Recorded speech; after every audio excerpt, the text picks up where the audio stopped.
Rời núi. Từ Phương thấy vậy, pháp lực toàn thân bỗng nhiên bùng nổ, trực tiếp rời dãy núi hùng vĩ đang đè xuống đi. Tuy nhiên, Từ Phương dù sao cũng chỉ là Đại La Kim Tiên, mặc dù đã rời được ngọn núi mà yêu ma rời đến, nhưng ngũ tạng lục phủ cũng bị chấn động. Chém.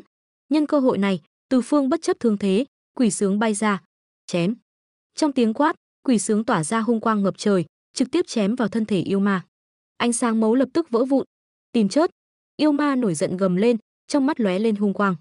Sau đó, một cái đỉnh nhỏ màu máu từ linh đài của hắn đột nhiên bay ra, đỡ được quỷ sướng.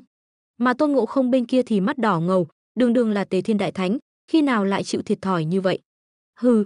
Kim cô bổng lắc lư một cái, dài ra hàng chục trượng, quét ngang về phía yêu ma. Lần này, yêu ma kia lại không hề hoảng loạn, từ linh đài bắn ra một sợi dây mấu, trong nháy mắt quấn lấy kim cô bổng. Gần như trong chớp mắt, sợi dây mấu này men theo kim cô bổng quấn lấy. Không ổn. Trong lòng Tôn Ngộ Không đột nhiên dâng lên một dự cảm cực kỳ nguy hiểm. Trong khoảnh khắc này, hắn thậm chí còn muốn vứt bỏ kim cô bổng. Nhưng kim cô bổng đã theo hắn hàng trăm năm, sao có thể nói vứt là vứt được. Tôn Ngộ Không ngửa mặt cười to, kim cô bổng đột nhiên thu nhỏ lại. Sau đó, Tôn Ngộ Không đặt kim cô bổng bên cạnh, hai tay đập vào ngực, một ngụm máu tươi từ miệng Tôn Ngộ Không phun ra. Chết rồi. Từ Phương thấy Tôn Ngộ Không sắp phát, trong lòng không còn do dự nữa, thân hình liên tục di chuyển, giữa những tia sáng vàng, lập tức đến trước mặt yêu ma. Chịu ta một đao. Sức mạnh liều mạng tuôn trào ra. Yêu ma kia dường như cũng cảm thấy điều gì đó bất thường, thấy vậy vội vàng thu hồi cái đỉnh nhỏ màu máu, thân hình lùi lại. Quả nhiên song quyền nan địch tứ thủ, hơn nữa dưới tình huống Từ Phương và Tôn Ngộ Không dốc toàn lực, không hề giữ lại chút pháp lực nào. Yêu ma này cho dù thực lực đạt đến chuẩn thánh, nhưng dù sao cũng không phải là thật, dưới sự tấn công toàn lực của Từ Phương và Tôn Ngộ Không, vội vàng lùi lại. Tuy nhiên, Từ Phương đã dốc toàn bộ tu vi, sao có thể để hắn chạy thoát? Đánh rắn không chết, sẽ bị rắn cắn ngược lại. Pháp lực trong cơ thể ầm ầm tuôn trào, Từ Phương dốc cạn toàn bộ pháp lực, quỷ sướng bay lên. Chém, chém, chém. Tiếng xé gió không ngừng vang lên, giữa không trung, bóng quỷ sướng lập tức hóa thành vô số đao quang. Trong vô số đao quang, không thể phân biệt được đâu là quỷ sướng thật. Gần như trong nháy mắt, giữa trời đất dường như đều là quỷ sướng. Một tiếng kêu nhỏ vang lên, vô số đao quang gào thét, tạo thành một tấm lưới đao kín không kẽ hở, bao phủ về phía yêu ma. Yêu ma gầm lên một tiếng, thân hình màu đỏ tươi dưới tấm lưới đao này lập tức tan vỡ. Mà Từ Phương cũng vì một đao này mà hoàn toàn cạn kiệt pháp lực, không nói một tiếng, từ trên mây rơi xuống. Nhưng tất cả đều đáng giá. Thân thể yêu ma trực tiếp bị lưới đao cắt thành, chỉ còn lại một đạo nguyên thần bị mắc kẹt trong lưới đao. Mà lưới đao này lại vì pháp lực của Từ Phương cạn kiệt mà dần dần tiêu tán. Với cảnh giới Đại La Kim Tiên mà chống lại chuẩn thánh, vẫn có chút khó khăn. Từ Phương, yêu ma thân thể đã bị hủy diệt, nguyên thần gầm lên giận dữ. Tìm chết, ngươi đang tìm chết. Trong lòng hắn đã vô cùng phẫn nộ. Vốn nhận nhiệm vụ của Ngọc Đế, đến đây để bem Từ Phương, hắn vốn không coi trọng Từ Phương. Dù sao thì danh tiếng của Từ Phương tuy lớn, nhưng cũng chỉ là danh tiếng tích lũy được từ một trận chiến bem chết triệu thiên binh, trong mắt cao thủ chân chính chẳng đáng là gì. Nhưng bây giờ, hắn lại bị Từ Phương và Tôn Ngộ Không liên thủ đánh bại, không chỉ thảm bại mà ngay cả thân thể cũng bị hủy diệt.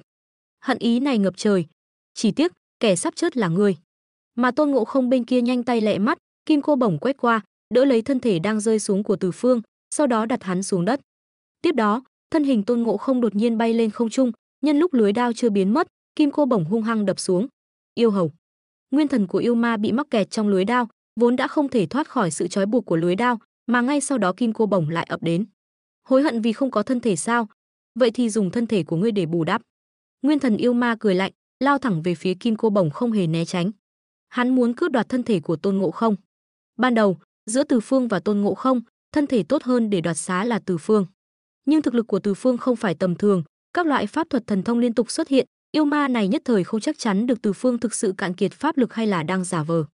Đúng lúc Tôn Ngộ Không xông đến, bất đắc dĩ, yêu ma này đành phải chọn Tôn Ngộ Không. Cũng may Tôn Ngộ Không luôn chỉ chú trọng chiến đấu bằng sức mạnh, đối với pháp thuật thần thông tuy cũng biết, nhưng không chuyên sâu. Vì vậy, nguyên thần của yêu ma này dễ dàng tránh được kim cô bổng, xuyên qua cửu khiếu của Tôn Ngộ Không, nhanh chóng tiến về phía linh đài của hắn. Linh đài là nơi ở của nguyên thần. Trong khoảnh khắc này, sắc mặt Tôn Ngộ Không lúc xanh lúc trắng, rõ ràng nguyên thần của hắn đang chiến đấu với nguyên thần của yêu ma trong cơ thể để giành lại quyền kiểm soát. Mà Từ Phương cũng không chậm trễ, lập tức ngồi xếp bằng, hấp thụ linh khí của trời đất. Bây giờ pháp lực trong cơ thể hắn đã cạn kiệt, muốn khôi phục lại trạng thái đỉnh phong tự nhiên không phải chuyện trong chốc lát.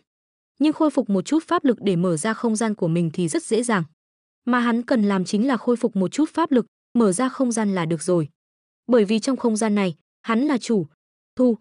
Một tiếng hô nhỏ, Từ Phương sau khi khôi phục một chút pháp lực liền mở ra không gian, trực tiếp hút Tôn Ngộ Không vào trong. Sau đó, Từ Phương cũng biến mất tại chỗ.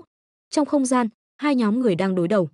Một bên tự nhiên là Đường Tăng, Chư Bát Giới, Sa Ngộ Tĩnh và Bạch Long Mã, mà bên kia là hai huynh đệ Kim Giác và Ngân Giác. Lúc này, tuy rằng hai bên đang đối đầu, nhưng không có bên nào dám hành động thiếu suy nghĩ. Dù sao, bất kể là ai, đột nhiên bị hút vào một không gian kỳ lạ như thế này, chắc chắn sẽ rất bất an. Mà đúng lúc này, thân hình Tôn Ngộ Không đột nhiên xuất hiện, bịch một tiếng rơi xuống đất. "Ngộ Không, ngươi đến rồi.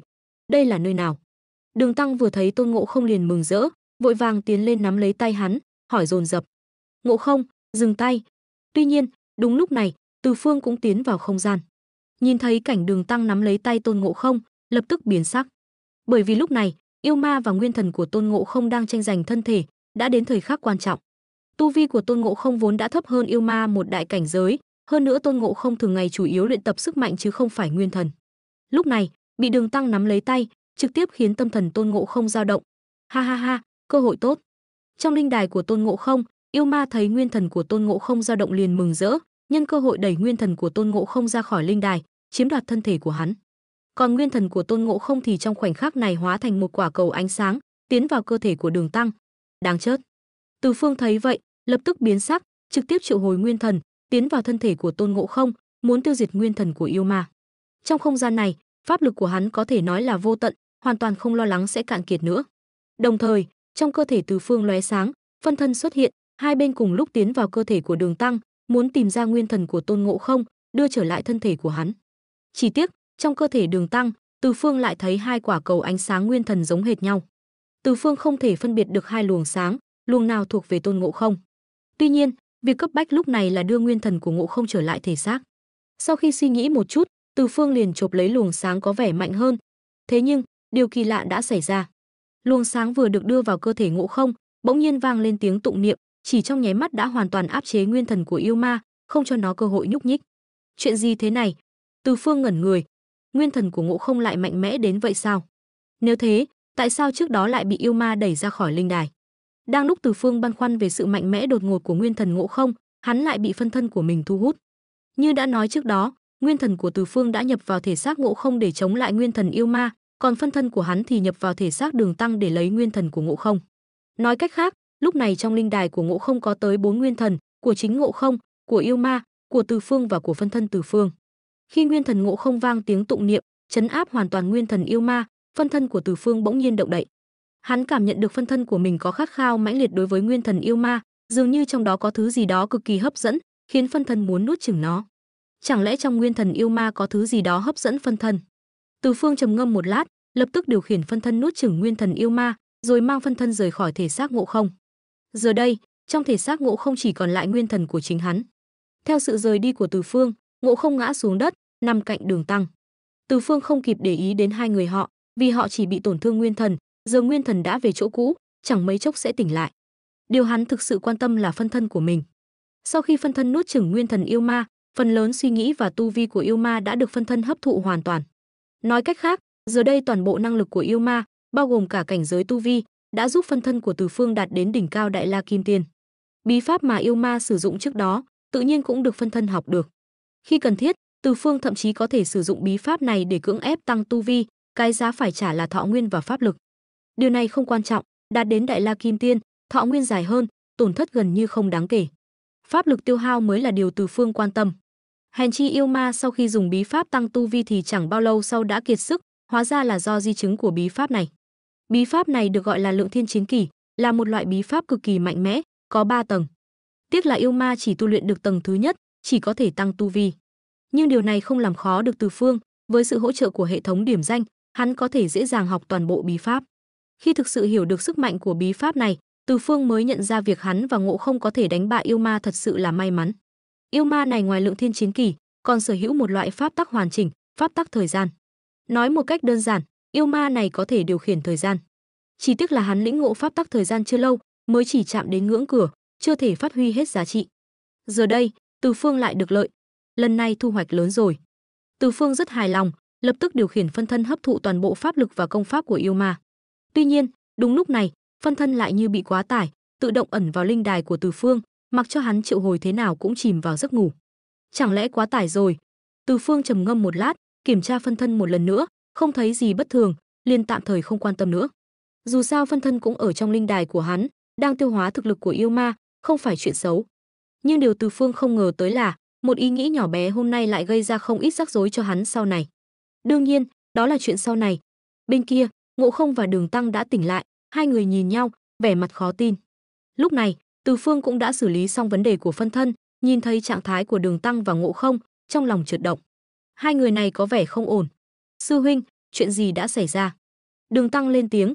Tuy nhiên, lời nói của ông khiến Từ Phương há hốc mồm. A Di Đà Phật, Từ Phương, chuyện gì thế này? Đây là đâu?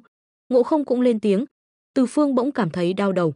Hắn chợt hiểu ra tại sao nguyên thần của Ngộ Không lại vang tiếng tụng niệm, ngay lập tức áp chế yêu ma. Hóa ra, nguyên thần mà hắn lấy từ Đường Tăng không phải của Ngộ Không, mà là của Đường Tăng. Nói là nguyên thần của Đường Tăng cũng không chính xác, vì Đường Tăng bây giờ chỉ là người phàm, không có nguyên thần. Thứ hắn lấy đi chính là Kim Thiền Tử.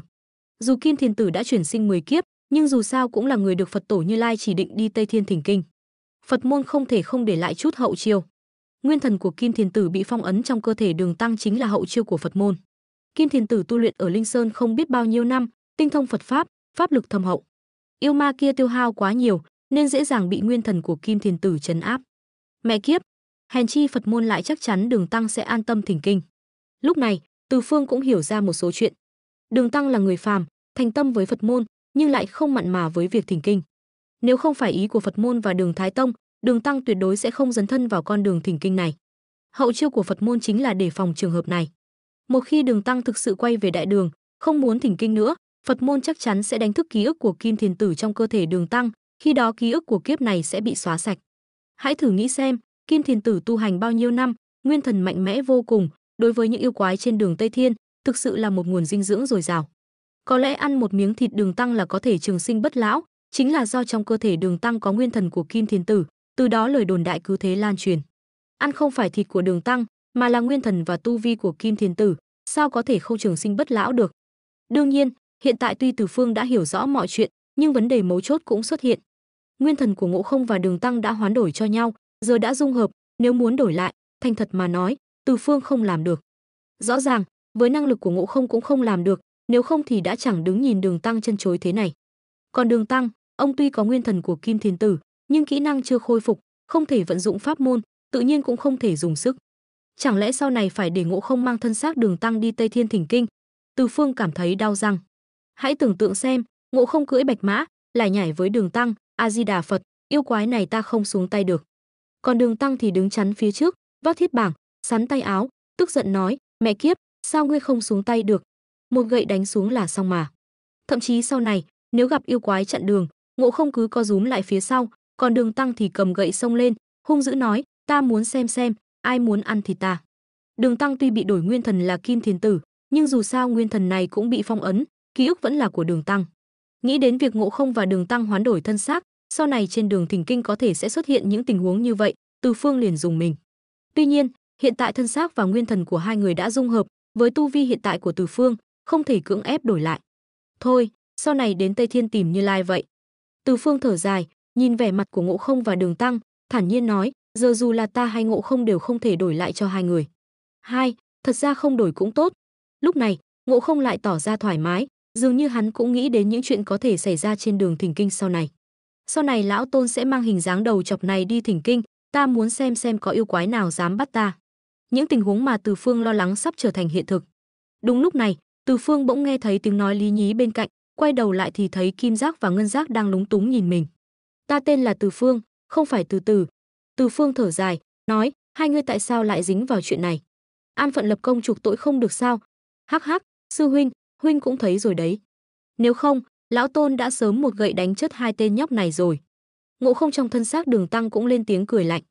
Thái thượng lão quân kia không biết điều. Từ Phương lắc đầu.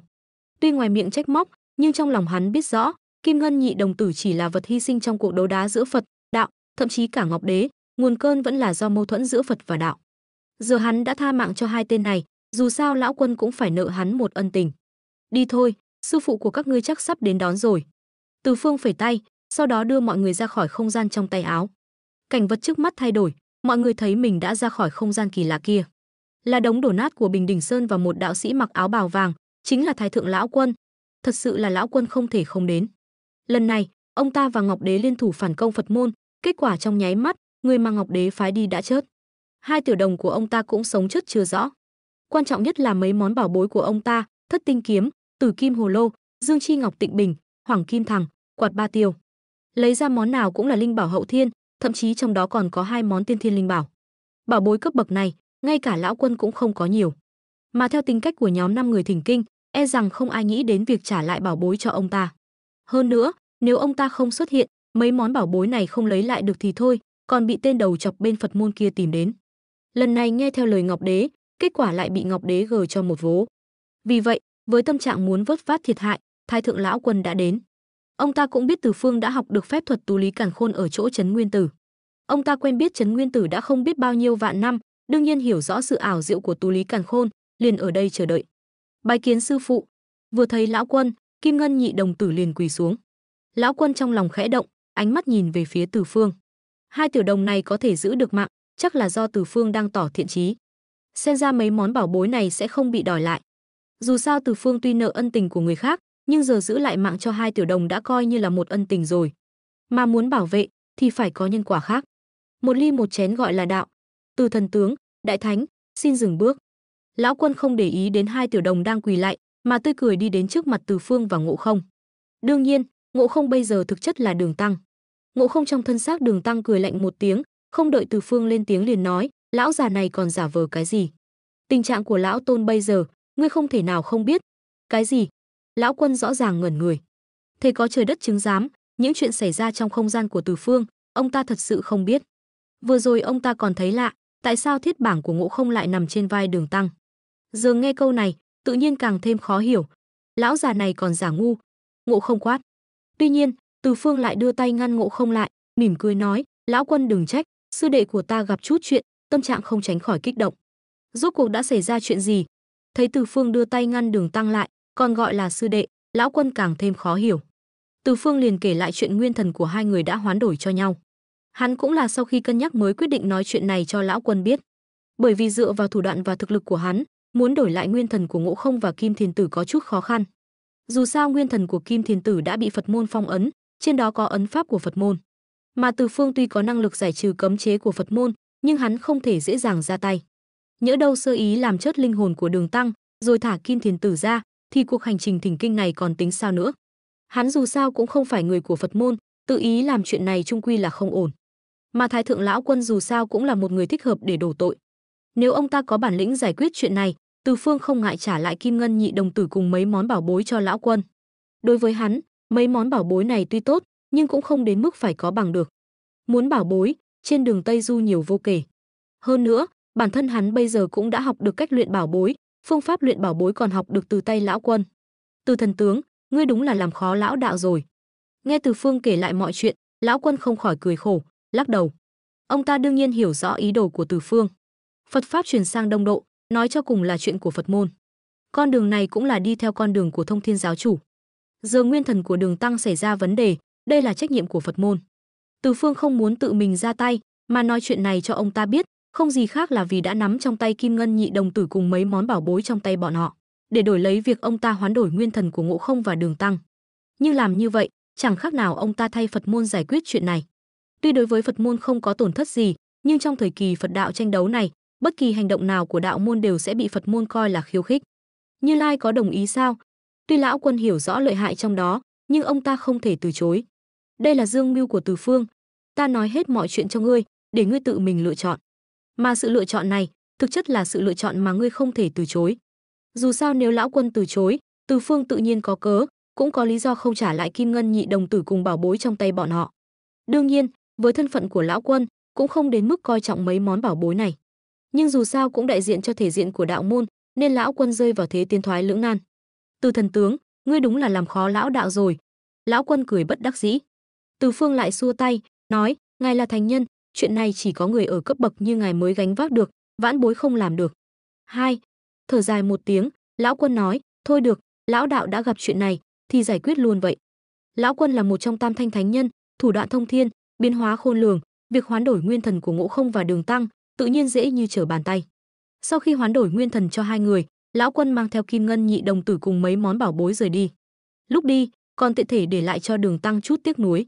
Thật ra ông ta rất thích thú với thân xác của Ngộ Không, dù sao Ngộ Không pháp lực thâm hậu vô cùng, mang lại cho ông ta cảm giác an toàn tột độ. Tiếc là ông ta thất vọng rồi, chỉ trải nghiệm được một lát đã bị lão quân đổi lại thân xác. Nhưng trong lòng ông ta cũng hiểu, mình là nhân vật chính trong hành trình thỉnh kinh, chưa nói đến Từ Phương và những người khác, chỉ riêng Phật môn cũng không thể cho phép ông ta có pháp lực. Nếu không, thỉnh kinh còn ý nghĩa gì nữa, một cái nhún mình là đến Linh Sơn rồi. Vẫn là thân xác của lão tôn dễ dùng hơn.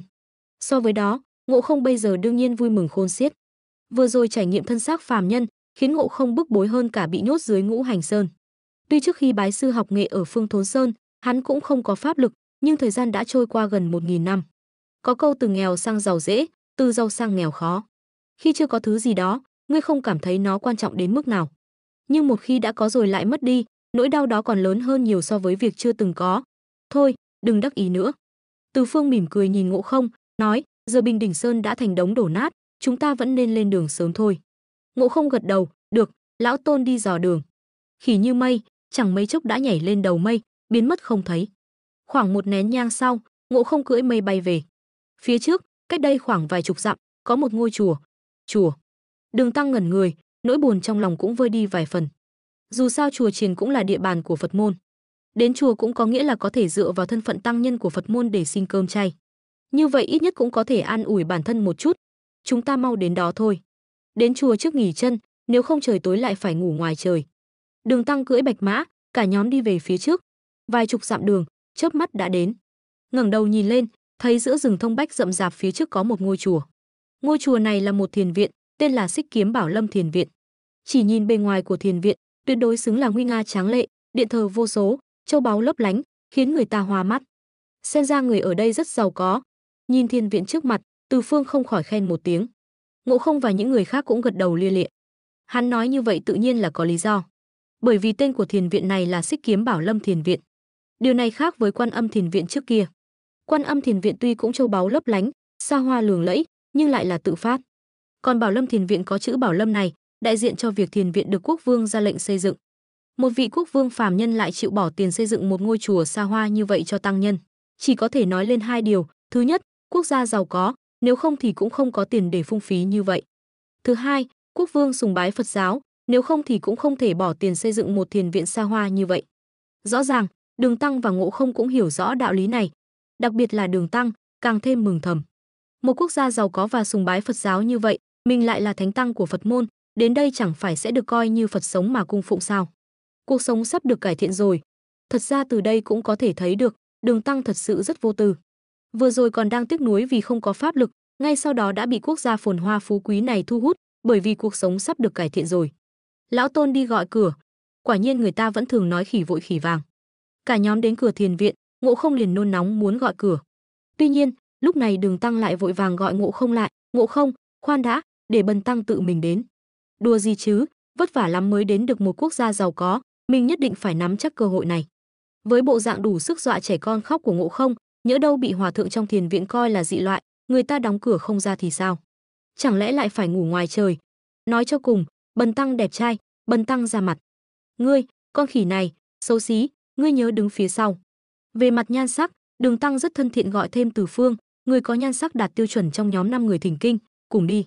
A Di Đà Phật, bần tăng đến từ Đông Thổ Đại Đường, đi Tây Thiên Linh Sơn bái Phật cầu kinh. Đi ngang qua Bảo Sở, xin được nghỉ chân. Đường Tăng đến cửa, chỉnh lại cà sa, nói với chú Tiểu ở cửa. Chú Tiểu nhìn Đường Tăng và Từ Phương, gật đầu, ra hiệu cho hai người đợi ở cửa, rồi chạy vào trong thiền viện. Chẳng mấy chốc, Phương Trượng mặc cà sa trong thiền viện nghe nói có cao tăng từ Đông Thổ Đại Đường đến, vội vàng chỉnh đốn y phục ra nghênh đón. Tuy nhiên, khi nhìn thấy Đường Tăng và Từ Phương, lông mày lại nhíu lại. Đại sư thật sự đến từ Đông Thổ Đại Đường sao? Phương Trượng nhìn Đường Tăng với ánh mắt nghi ngờ, sau đó lại nhìn sang Từ Phương. Nghe nói Đông Thổ Đại Đường là đất nước giàu có, tại sao đại sư lại ăn mặc như vậy? Còn vị này, thân là tăng nhân, sao không cạo đầu?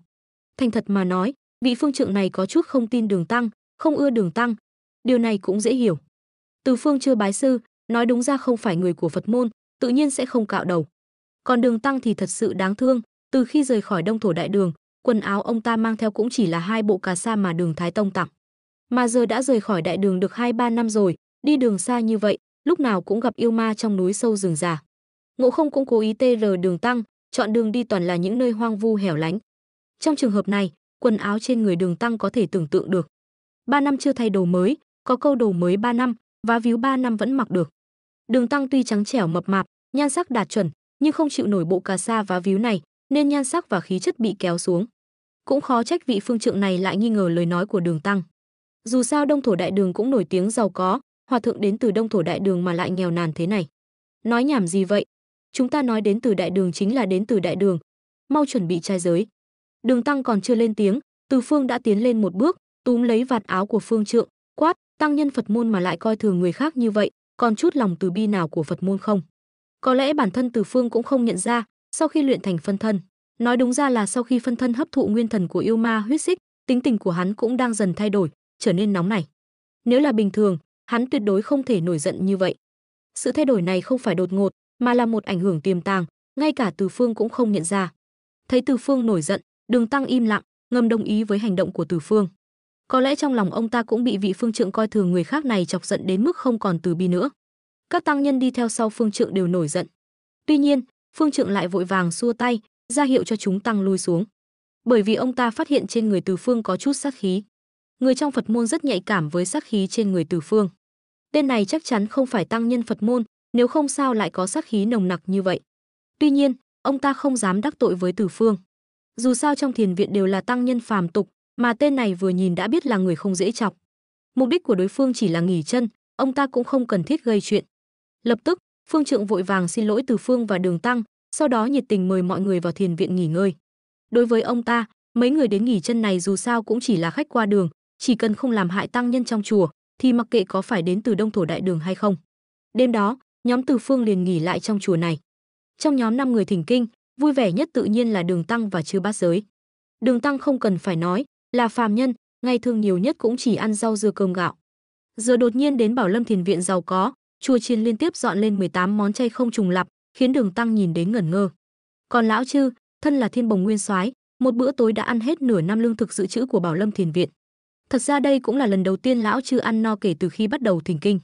Hãy nghĩ xem, trên đường thỉnh kinh, phần lớn đều dựa vào Từ Phương hoặc Ngộ Không đi khất thực. Cơm chay xin được chắc chắn sẽ không nhiều, dù sao cũng không ai chịu bố thí vài trăm cân lương thực một lúc. Đường Thiên Bồng Nguyên Soái mà lại ra nông nỗi này, thật sự đáng thương chua xót. Hôm nay thì tốt rồi, đến Bảo Lâm thiền viện, giàu có vô cùng, cơm chay cũng không hạn chế cung cấp, nên lão Chư cứ thế mở bụng ăn cho đã đời. Đến tối, tăng nhân trong chùa chuẩn bị phòng cho mọi người. Những người khác đều đi ngủ, còn Đường Tăng ban đêm lại hay suy nghĩ, ăn no quá không ngủ được. Hít sâu một hơi, liền ngồi bên giường mở kinh sách ra. Tuy nhiên, còn chưa kịp đọc kinh, liền thấy trước mắt lướt qua một làn khói xanh, sau đó một hồn ma ướt sũng lặng lẽ xuất hiện. Đường Tăng suýt chút nữa tè ra quần. Mẹ kiếp, vừa mở kinh sách ra đã dẫn đến một hồn ma, đây rốt cuộc là kinh Phật hay là sổ sinh tử của địa phủ vậy? Đường Tăng thánh tăng. Hồn ma đến trước mặt Đường Tăng, hành lễ. Đường Tăng sợ đến run người, quay đầu nhìn Từ Phương và những người khác, thấy bọn họ đều ngáy o o, không ai phát hiện ra có hồn ma ở đây. Từ Phương, Ngộ Không, đồ đệ, có ma. Đường Tăng sợ hãi hét lên. Tuy nhiên, kỳ lạ là Từ Phương và những người khác vẫn ngủ say, không có dấu hiệu tỉnh lại. Hồn ma dường như cũng không ngờ lại dọa Đường Tăng sợ hãi như vậy, vội vàng lùi lại, vội vàng nói, Thánh Tăng đừng sợ, ta không có ác ý. Đến lúc này, Đường Tăng cũng bình tĩnh lại.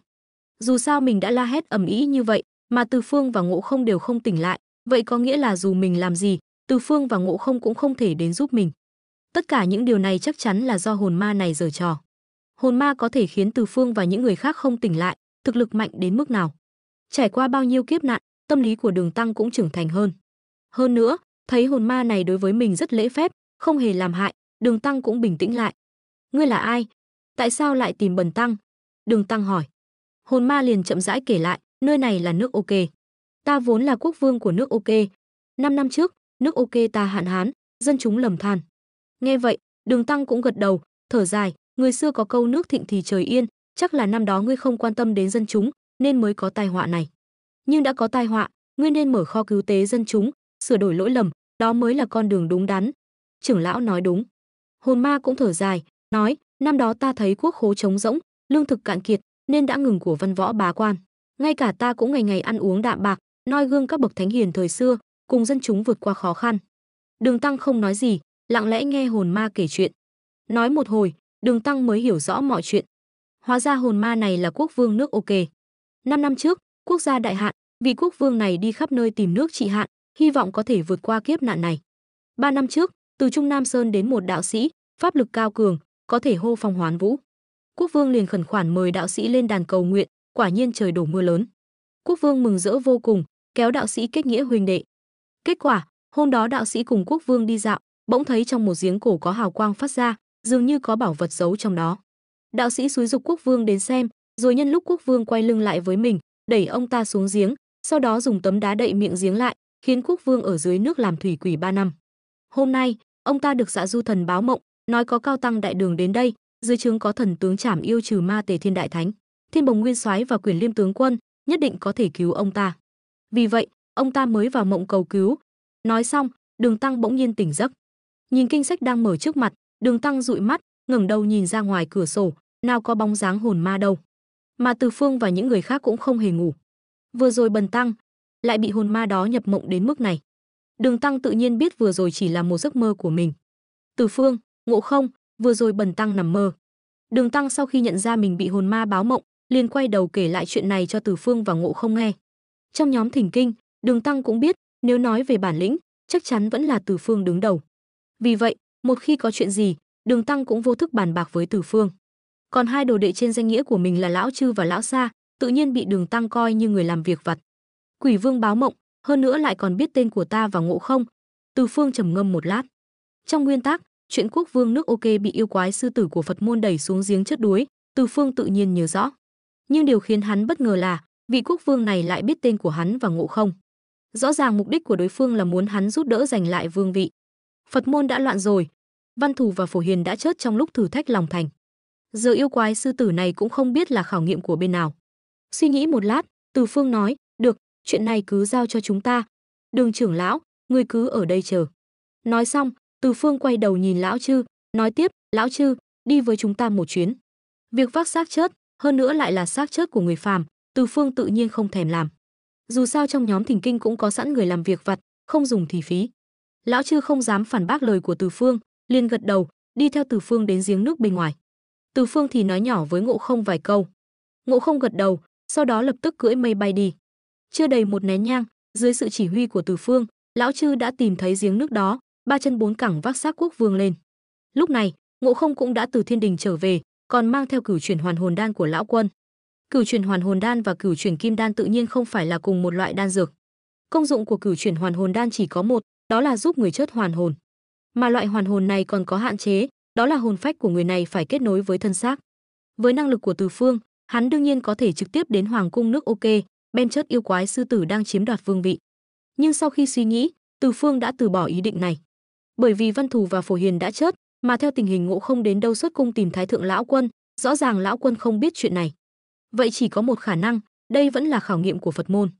Vậy thì vấn đề đến rồi, Văn Thù và Phổ Hiền đã chết, Phật môn sẽ giải quyết chuyện rắc rối này như thế nào? Có thể gây thêm chút phiền phức cho Phật môn, Từ Phương tự nhiên không ngại. Hắn cố tình không ra tay đối phó với yêu quái sư tử, tự nhiên cũng có ý định xem trò cười của Phật môn. Hơn nữa, yêu quái sư tử này dù sao cũng là yêu tộc trốn thoát khỏi Linh Sơn.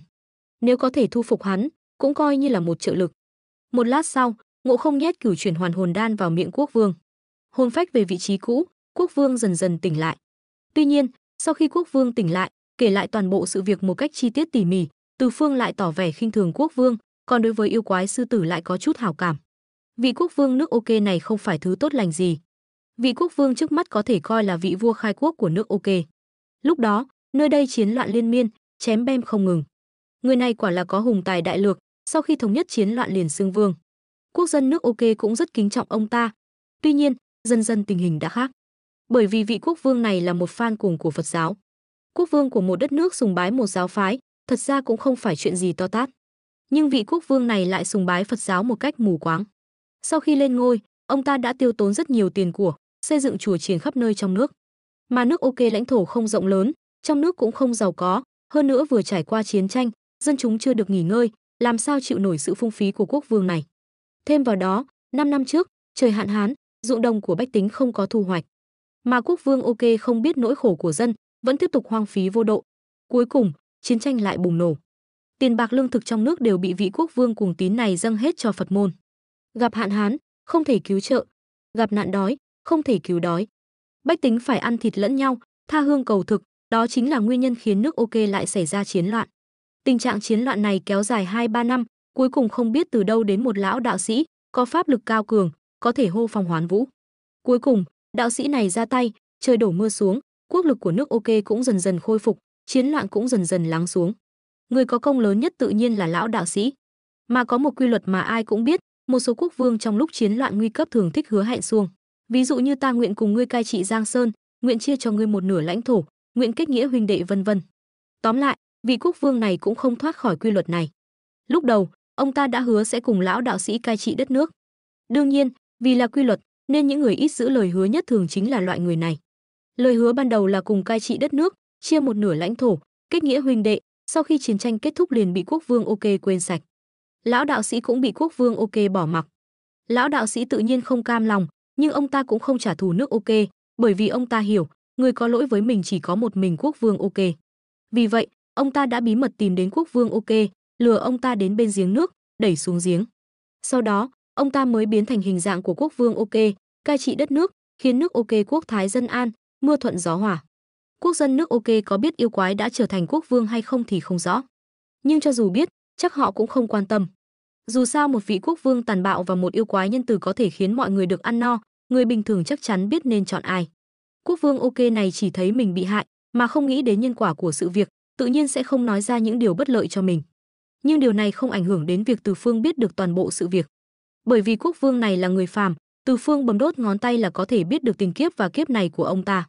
Đối với loại quốc vương này, Từ Phương định khoanh tay đứng nhìn. Nhưng Đường Tăng lại vì sợ hãi yêu quái, muốn nhờ Từ Phương giúp đỡ giải quyết chuyện này. Còn Ngộ Không thì tính tình nóng này, chỉ muốn hoàn thành nhiệm vụ thỉnh kinh, liền nhận lời giúp đỡ.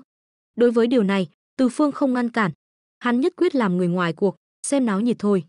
Nhiều nhất là lúc yêu quái sư tử gặp nạn, ra tay giúp đỡ một chút. Yêu quái sư tử. Đúng vậy, sau khi hiểu rõ nguyên nhân và diễn biến sự việc, Từ Phương đã quyết định thu phục yêu quái sư tử này. Loại nhân tài cai trị đất nước này, đưa hắn đến đại bản doanh của yêu tộc, tuyệt đối là một trợ lực lớn cho mình.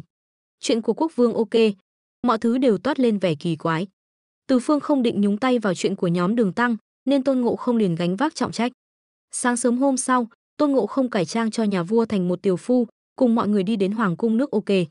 Giống như trong nguyên tắc, Tôn Ngộ Không biến thành một người tí hon, lấy được lòng tin của thái tử, rồi được thái tử dẫn kiến yêu quái đang giả dạng nhà vua. Trong cung điện, con sư tử tinh thấy vua OK sống lại cũng không hề ngạc nhiên. Nhưng khi hắn nhìn thấy Từ Phương cùng những người khác phía sau nhà vua, liền lập tức bỏ chạy. Trảm Ma thần tướng, Tề Thiên đại thánh, Thiên Bồng nguyên soái, Quyển Liêm đại tướng.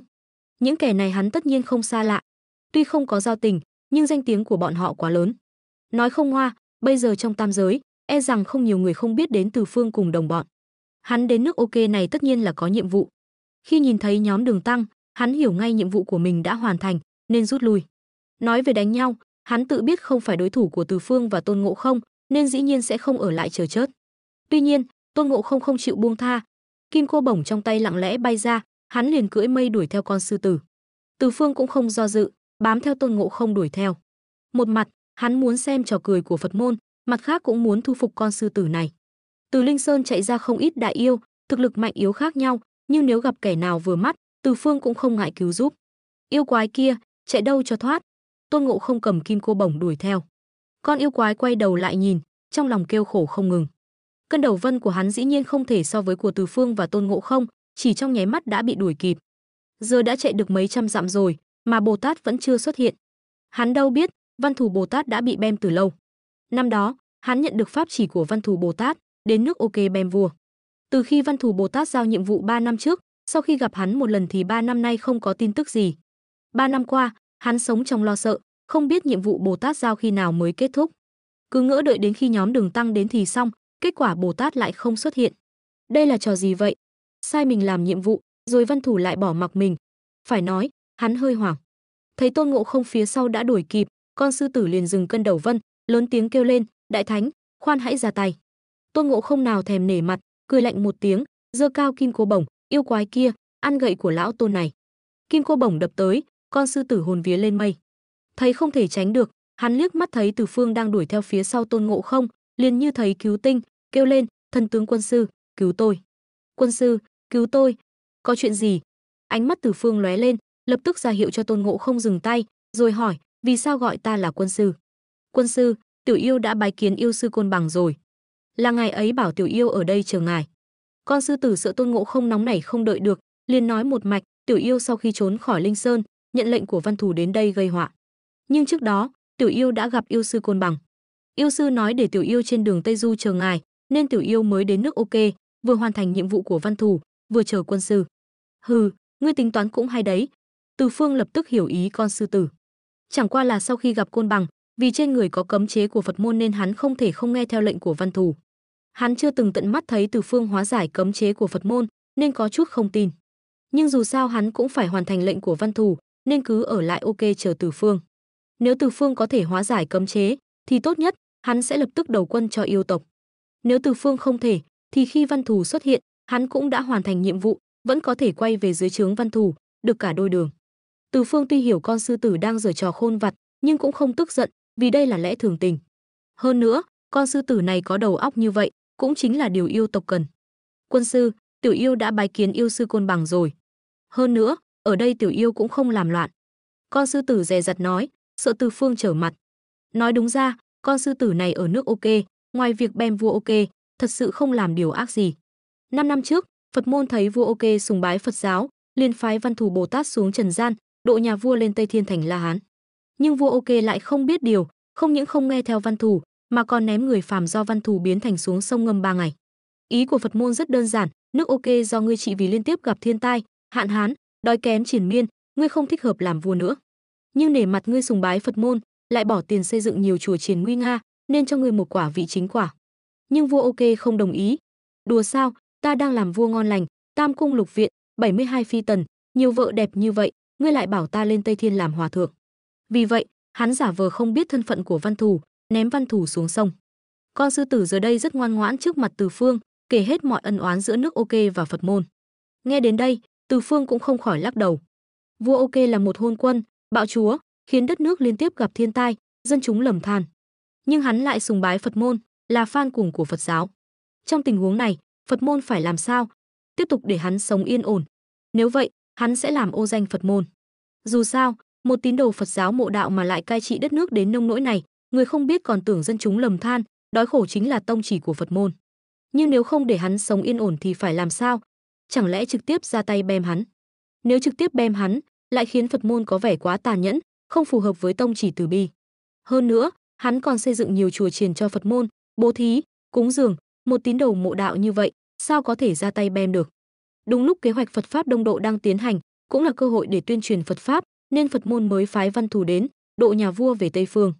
Phật môn tự cho là có ý tốt, nhưng vua OK lại coi là ác ý, không những không đồng ý đi Tây phương, mà còn ném thẳng nhà sư do Văn Thù biến thành xuống sông. Phật cũng nổi giận, tính khí của Văn Thù bộc phát, liền phái con sư tử đến nước OK hãm hại nhà vua. Còn chuyện trực tiếp bem vua sẽ khiến Phật môn có vẻ không từ bi, Văn Thù liền mặc kệ. Hơn nữa, hắn phái sư tử ra tay, cho dù sự việc bại lộ, thì kẻ chịu tội cũng là con sư tử này, không liên quan đến hắn, không liên quan đến Phật môn. Chỉ tiếc, Văn Thù đã tính sai một điều. Hắn tính sai con sư tử này có khuyết điểm trên cơ thể. Con sư tử này năm xưa từng bị thiến.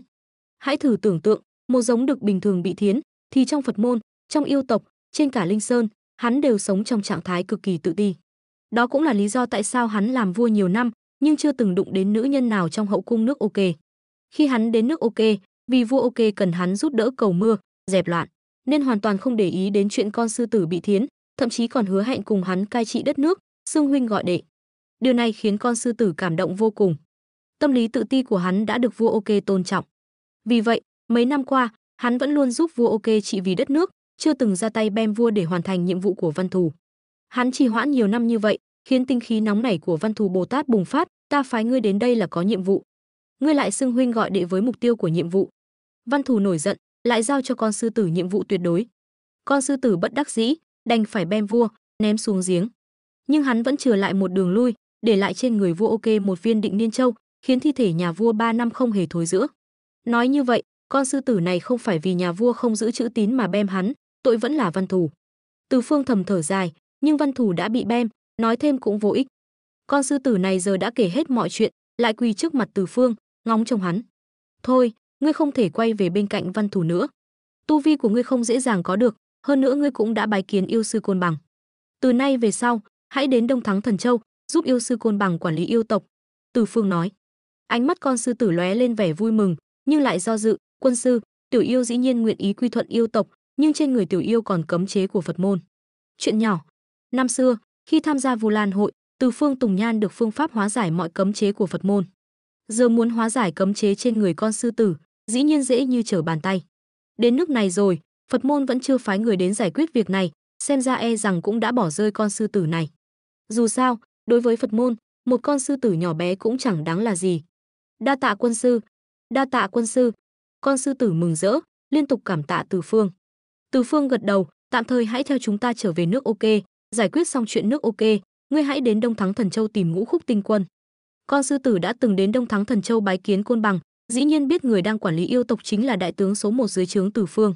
Ngũ Khúc Tinh Quân liền gật đầu lia lịa, quân sư, thuật cưỡi mây của tiểu yêu cũng tạm được, để tiểu yêu cõng quân sư về nước ok. Từ Phương gật đầu. Tôn Ngộ Không bên kia lại đỏ mắt, nghĩ mình có nên tìm cơ hội kiếm một con tọa kỵ không? Không thấy sao, thần Phật có thân phận trong tam giới đều có tọa kỵ, cưỡi ra ngoài cũng oai phong lắm chứ. Ba người cưỡi mây trở về nước ok. Một lát sau, đã đến hoàng cung. Đường Tăng đã sớm mong chờ Từ Phương và Tôn Ngộ Không trở về. Dù sao, trong số những người bên cạnh, Từ Phương và Tôn Ngộ Không là người cho ông cảm giác an toàn nhất. Tuy hai người này luôn khiến Đường Tăng khó chịu, nhưng khi họ không ở bên cạnh, Đường Tăng lại lo lắng hai người này sẽ bỏ mình mà đi.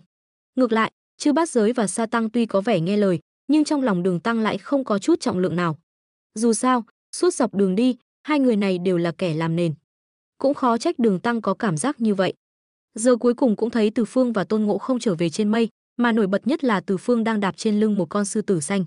Con sư tử cao hơn 3 trượng, đứng trước mặt Đường Tăng như một ngọn núi nhỏ, khiến Đường Tăng nghiến răng, khoe khoang cái gì chứ?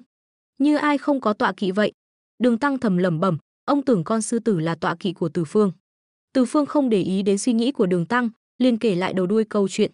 Vua ok vẻ mặt hối hận, thề sống thề chết sẽ sửa đổi lỗi lầm, sau này nhất định sẽ cai trị nước ok thật tốt, sẽ không để xảy ra tình trạng như trước nữa. Tất nhiên, trong lời nói này có bao nhiêu chân thành thì không liên quan đến Từ Phương. Dù sao, hắn không thể lúc nào cũng quan tâm đến một quốc gia phàm tục như vậy.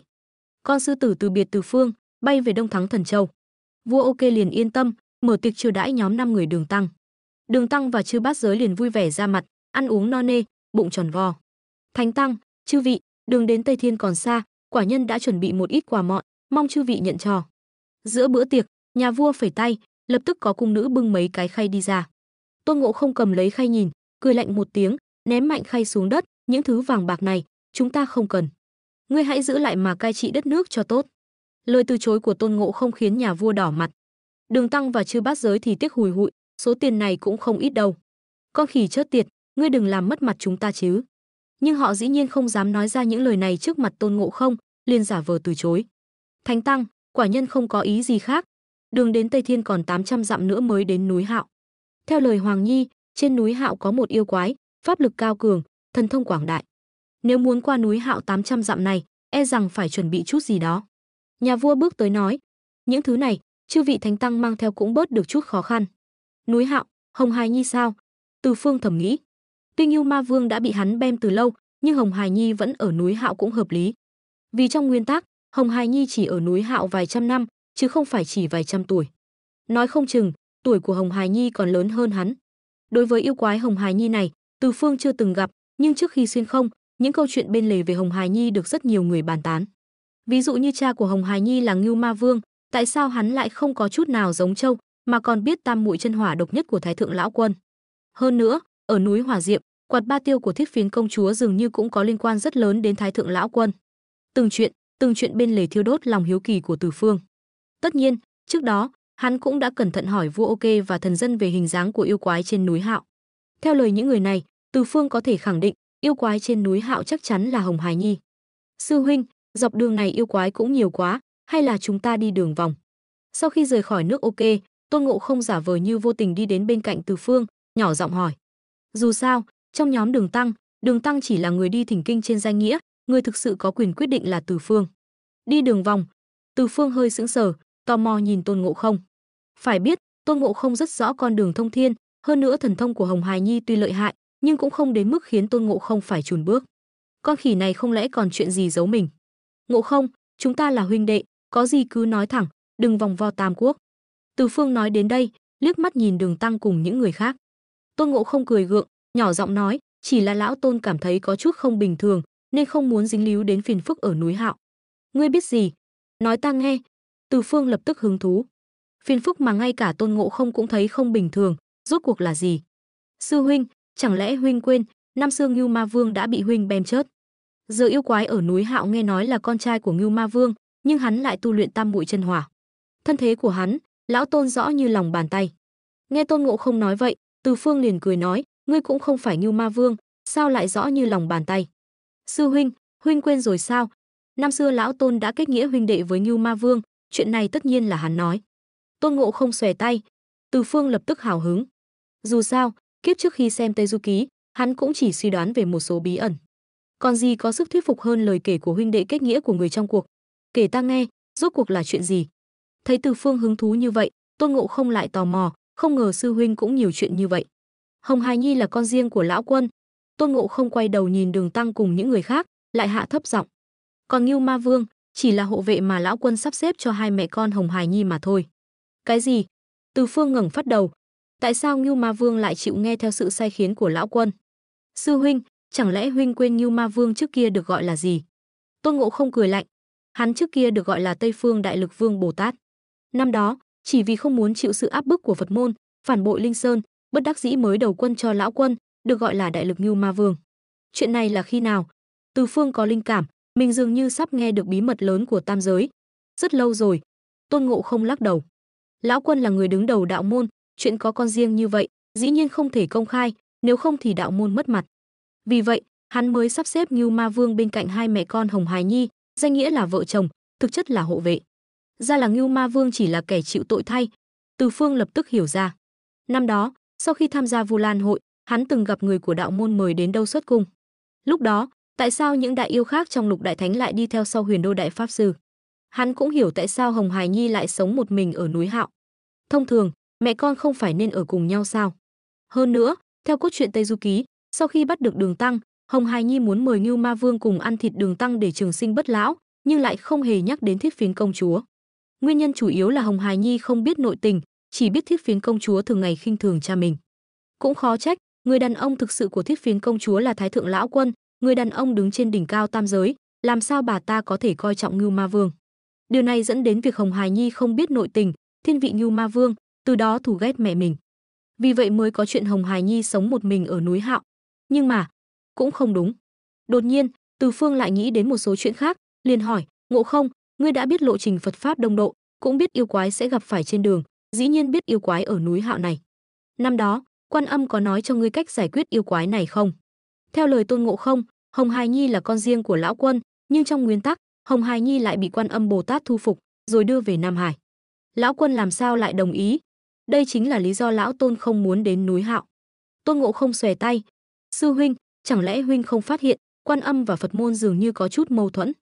Ta cũng thấy có chút kỳ lạ, nhưng không biết nội tình. Từ Phương thành thật nói, hắn thật sự không biết giữa Quan Âm và Phật môn có khúc mắc gì, chỉ dựa vào kinh nghiệm của mình để phán đoán, Quan Âm dường như không cùng phe với Như Lai. Lão Tôn lại nghe nói đôi chút. Tôn Ngộ Không cười lạnh. Năm đó, Như Lai không phải là Phật tổ, mà ngang hàng với Quan Âm trong ngũ lão. Cũng chính vì lão Tôn thua trong tay Như Lai mới thừa thế nổi dậy, được tôn làm Phật tổ. Vậy thì khó trách. Nghe Tôn Ngộ Không nói vậy, Từ Phương gật đầu. Vu Lan hội được tổ chức 200 năm sau khi Tôn Ngộ Không bị trấn áp.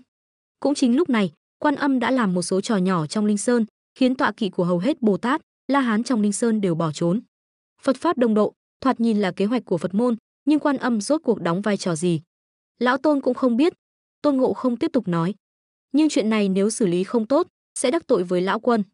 Mà quan hệ giữa Quan Âm và Như Lai thực chất không hòa thuận. Đến lúc đó, chúng ta sẽ khó xử, ngươi nói xem có đáng không?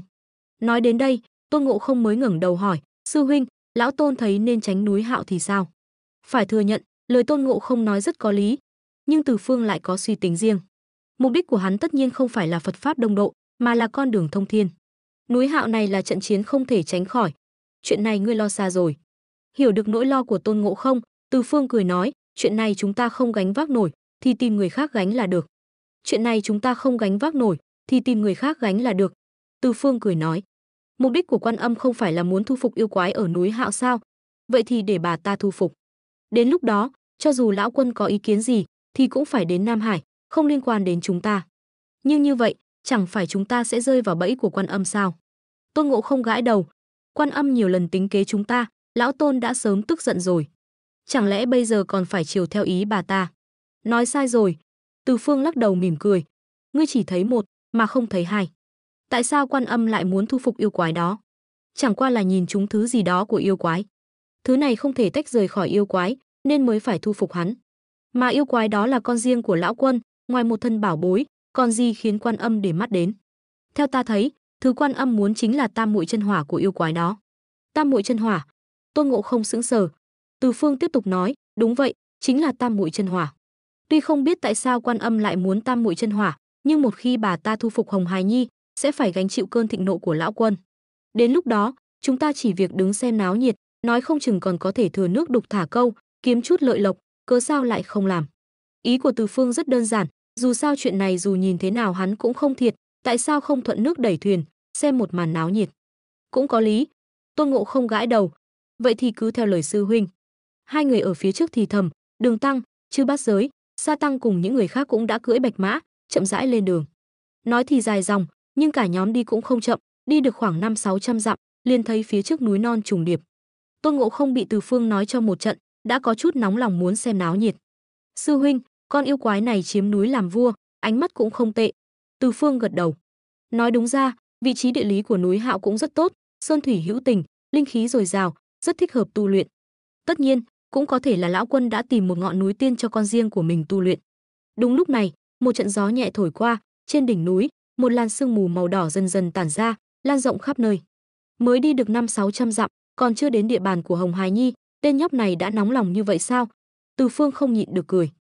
Từ khi bước chân lên con đường thông thiên, tuy Phật môn cố ý phao tin đồn ăn thịt Đường Tăng có thể trường sinh bất lão, nhưng những yêu quái gặp trước đó đều không có ý định ăn thịt Đường Tăng thật. Hoàng Phong quái La Cua Linh Cát Bồ Tát, mục đích ở núi Hoàng Phong là bem hắn. Hắc Hùng Tinh là vì cướp Cẩm Lan Cà Sa, còn Bạch Cốt Tinh chỉ là đến cho đủ số mà thôi. Hoàng Bào quái thì căn bản không biết chuyện thịt Đường Tăng. Còn con Sư Tử Tinh cũng chỉ là để hoàn thành nhiệm vụ của Văn Thù. Chỉ có Hồng Hài Nhi này xứng đáng là yêu quái nhiệt tình nhất với việc ăn thịt Đường Tăng trên suốt chặng đường thỉnh kinh. Hãy nghĩ xem, giờ còn chưa đến địa bàn của Hồng Hài Nhi, tên nhóc này đã rời khỏi hang ổ 100-200 dặm, không nhịn được muốn ra tay rồi. Ước chừng trước khi đoàn thỉnh kinh đến núi Hạo, mỗi ngày thằng bé này tuần tra núi Hạo 800 lần, sợ bỏ lỡ Đường Tăng. Quả nhiên, ngay sau khi Từ Phương nhìn thấy làn sương đỏ tản ra không lâu, trên đỉnh núi liền vang lên tiếng kêu cứu, cứu mạng. Có ai không? Cứu tôi với, cứu mạng. Tiếng kêu cứu vang vọng ngày càng lớn. Lúc đầu, chỉ vang lên trên đỉnh núi, sau đó, trực tiếp đến tai nhóm 5 người Đường Tăng. Rõ ràng tiếng kêu cứu này là nhắm vào bọn họ. Đường Tăng ngồi trên lưng ngựa, sắc mặt lúc xanh lúc đỏ. Ngay từ núi Bình Đỉnh, ông đã từng bị lừa như vậy rồi, kết quả là Tôn Ngộ Không bị đè dưới hai ngọn núi, còn ông thì bị bắt vào hang yêu quái. Giờ trò cũ lại lặp lại, có nên mắc bẫy không? Câu trả lời tất nhiên là khẳng định, chắc chắn, nhất định rồi. Đi, đi, đi, có người kêu cứu, chúng ta nhất định phải ra tay cứu giúp. Lúc này, Tôn Ngộ Không hào hứng bừng bừng, thậm chí không đợi Đường Tăng lên tiếng, đã chủ động đi về phía tiếng kêu cứu. Đường Tăng thở dài, cũng chỉ có thể thúc ngựa đuổi theo. Là một miếng bánh thơm ngon, phải có giác ngộ của mình. Dù sao cũng có nhiều người bảo vệ như vậy, sẽ không có vấn đề gì. Nghĩ vậy, lòng Đường Tăng cũng hơi yên tâm. Cả nhóm đi theo Tôn Ngộ Không lên núi. Thực ra chưa đến đỉnh núi, mọi người vừa đến lưng chừng núi, đã thấy bên đường có một đứa trẻ bị trói chặt trên cây. Đứa trẻ này trông chỉ khoảng 5-6 tuổi, toàn thân tỏa ánh vàng, không mặc quần áo, đang treo trên cây, kêu cứu với Đường Tăng, "Vì này, xin hãy cứu tôi." Hồng Hài Nhi khóc lóc thảm thiết, hướng về phía Đường Tăng. Vì muốn ăn thịt Đường Tăng, hắn tất nhiên đã làm rất nhiều bài tập, biết rõ hình dáng của Đường Tăng. Đường Tăng thở dài, dù là người thường, ông cũng đã nhìn ra điều bất thường. Chỉ riêng vẻ ngoài của Tôn Ngộ Không, Chư Bát Giới, Sa Tăng cũng đủ dọa trẻ con khóc thét rồi. Đứa trẻ này lại không hề sợ hãi, mà còn trực tiếp kêu cứu với mình. Nếu đây không phải là bẫy, thì ông tháo đầu ra làm bô đêm. Con là con nhà ai? Sao lại bị trói ở đây? Đường Tăng thở dài, cam chịu hỏi. Đứa trẻ đáng thương, nước mắt lưng tròng, nói, ơi, đi về phía tây có một khe suối khô, con là con của ngôi làng bên cạnh khe suối khô đó. Tổ tiên con họ Hồng, ông nội con vì buôn bán giỏi giang, gia sản giàu có, lên đến hàng triệu, nên được người ta gọi là Hồng Triệu Vạn. Sau đó, ông cụ qua đời, để lại gia sản cho cha con. Gần đây, cha con ăn chơi phung phí, tài sản dần dần tiêu tán, liền đổi tên thành Hồng Thập Vạn. Sau khi suy nghĩ kỹ càng, cha con liền kết giao với các anh hùng hào kiệt bốn phương, cho vay nặng lãi, hy vọng kiếm được chút tiền lời.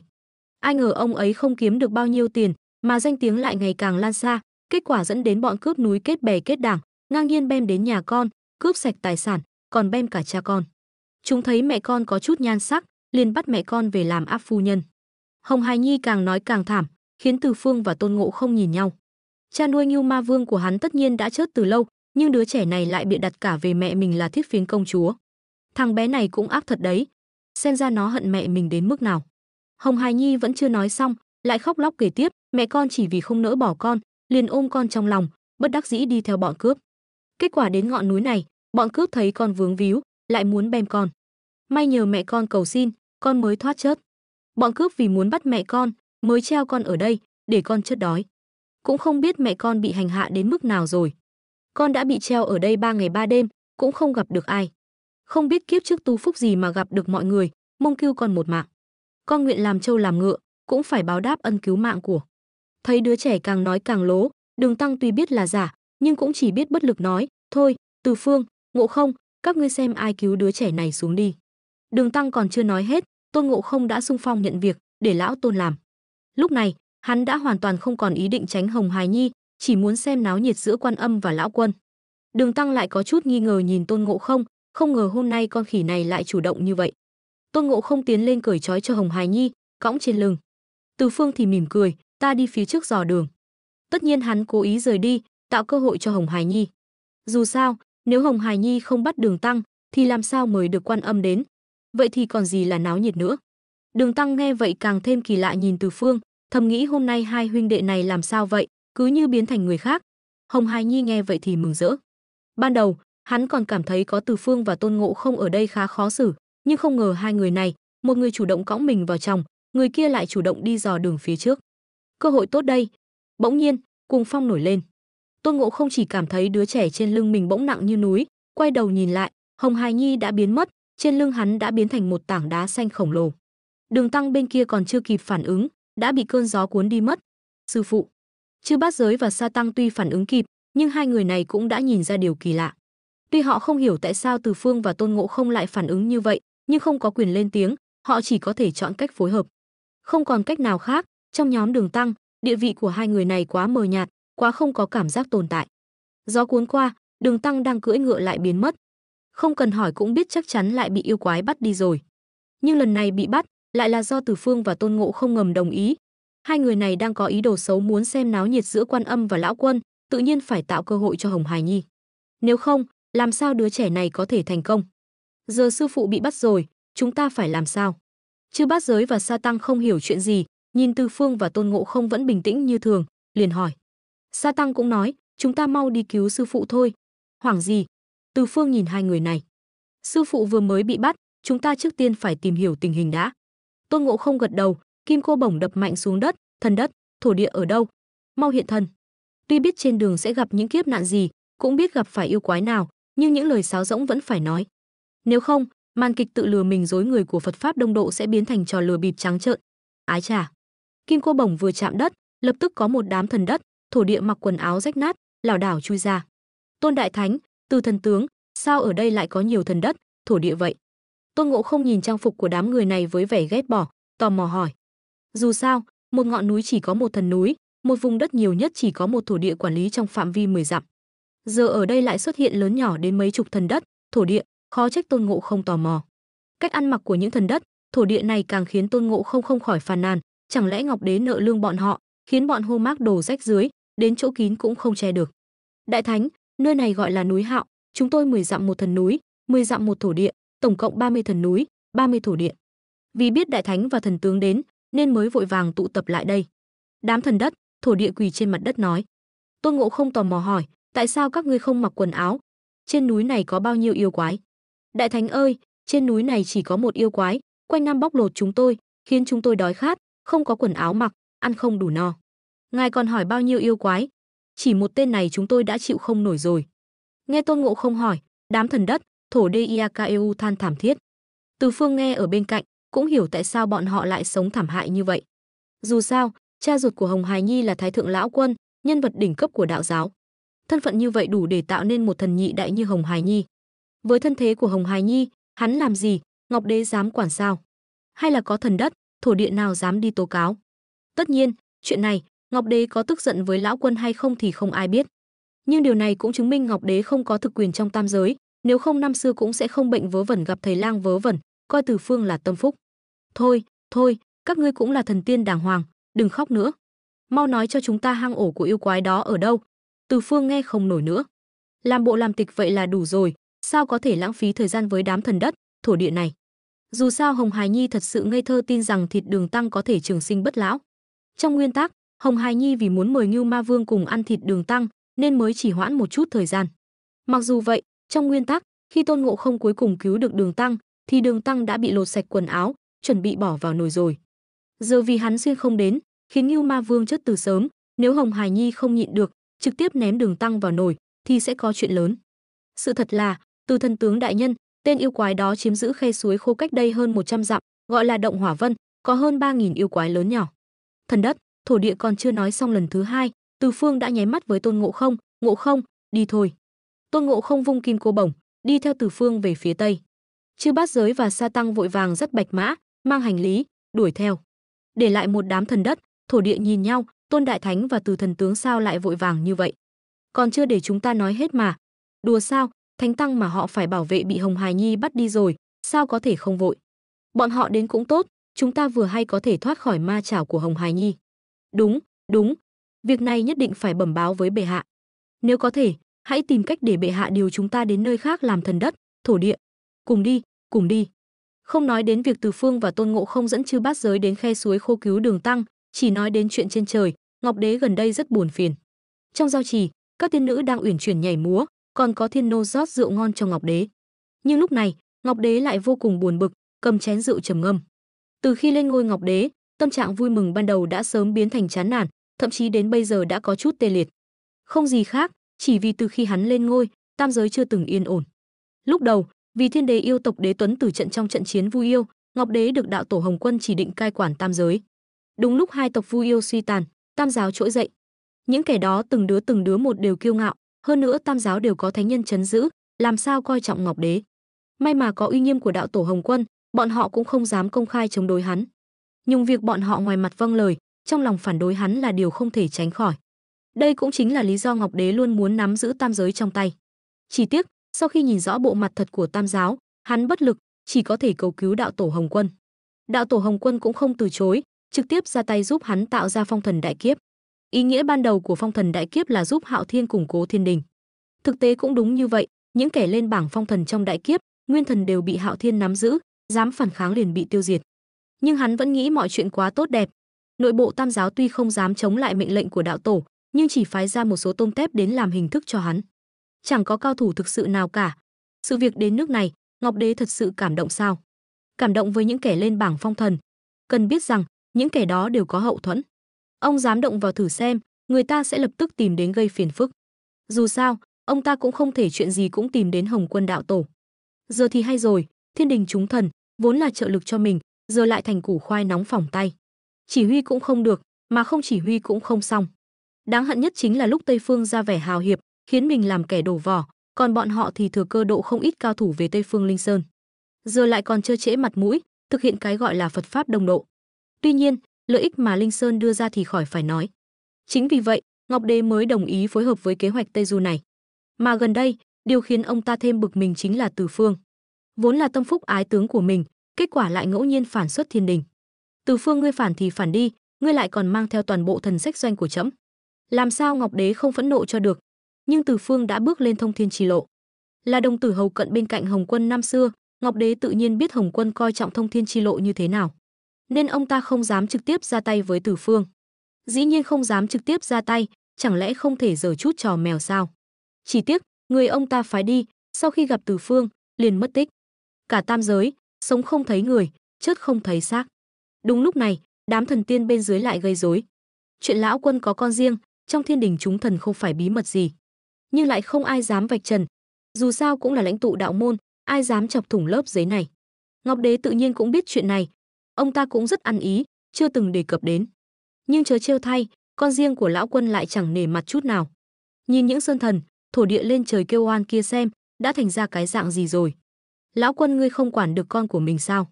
Dĩ nhiên, trong lòng phẫn nộ thì vẫn phẫn nộ, nhưng Ngọc Đế sẽ không vì chuyện nhỏ này mà xé rách mặt với lão Quân.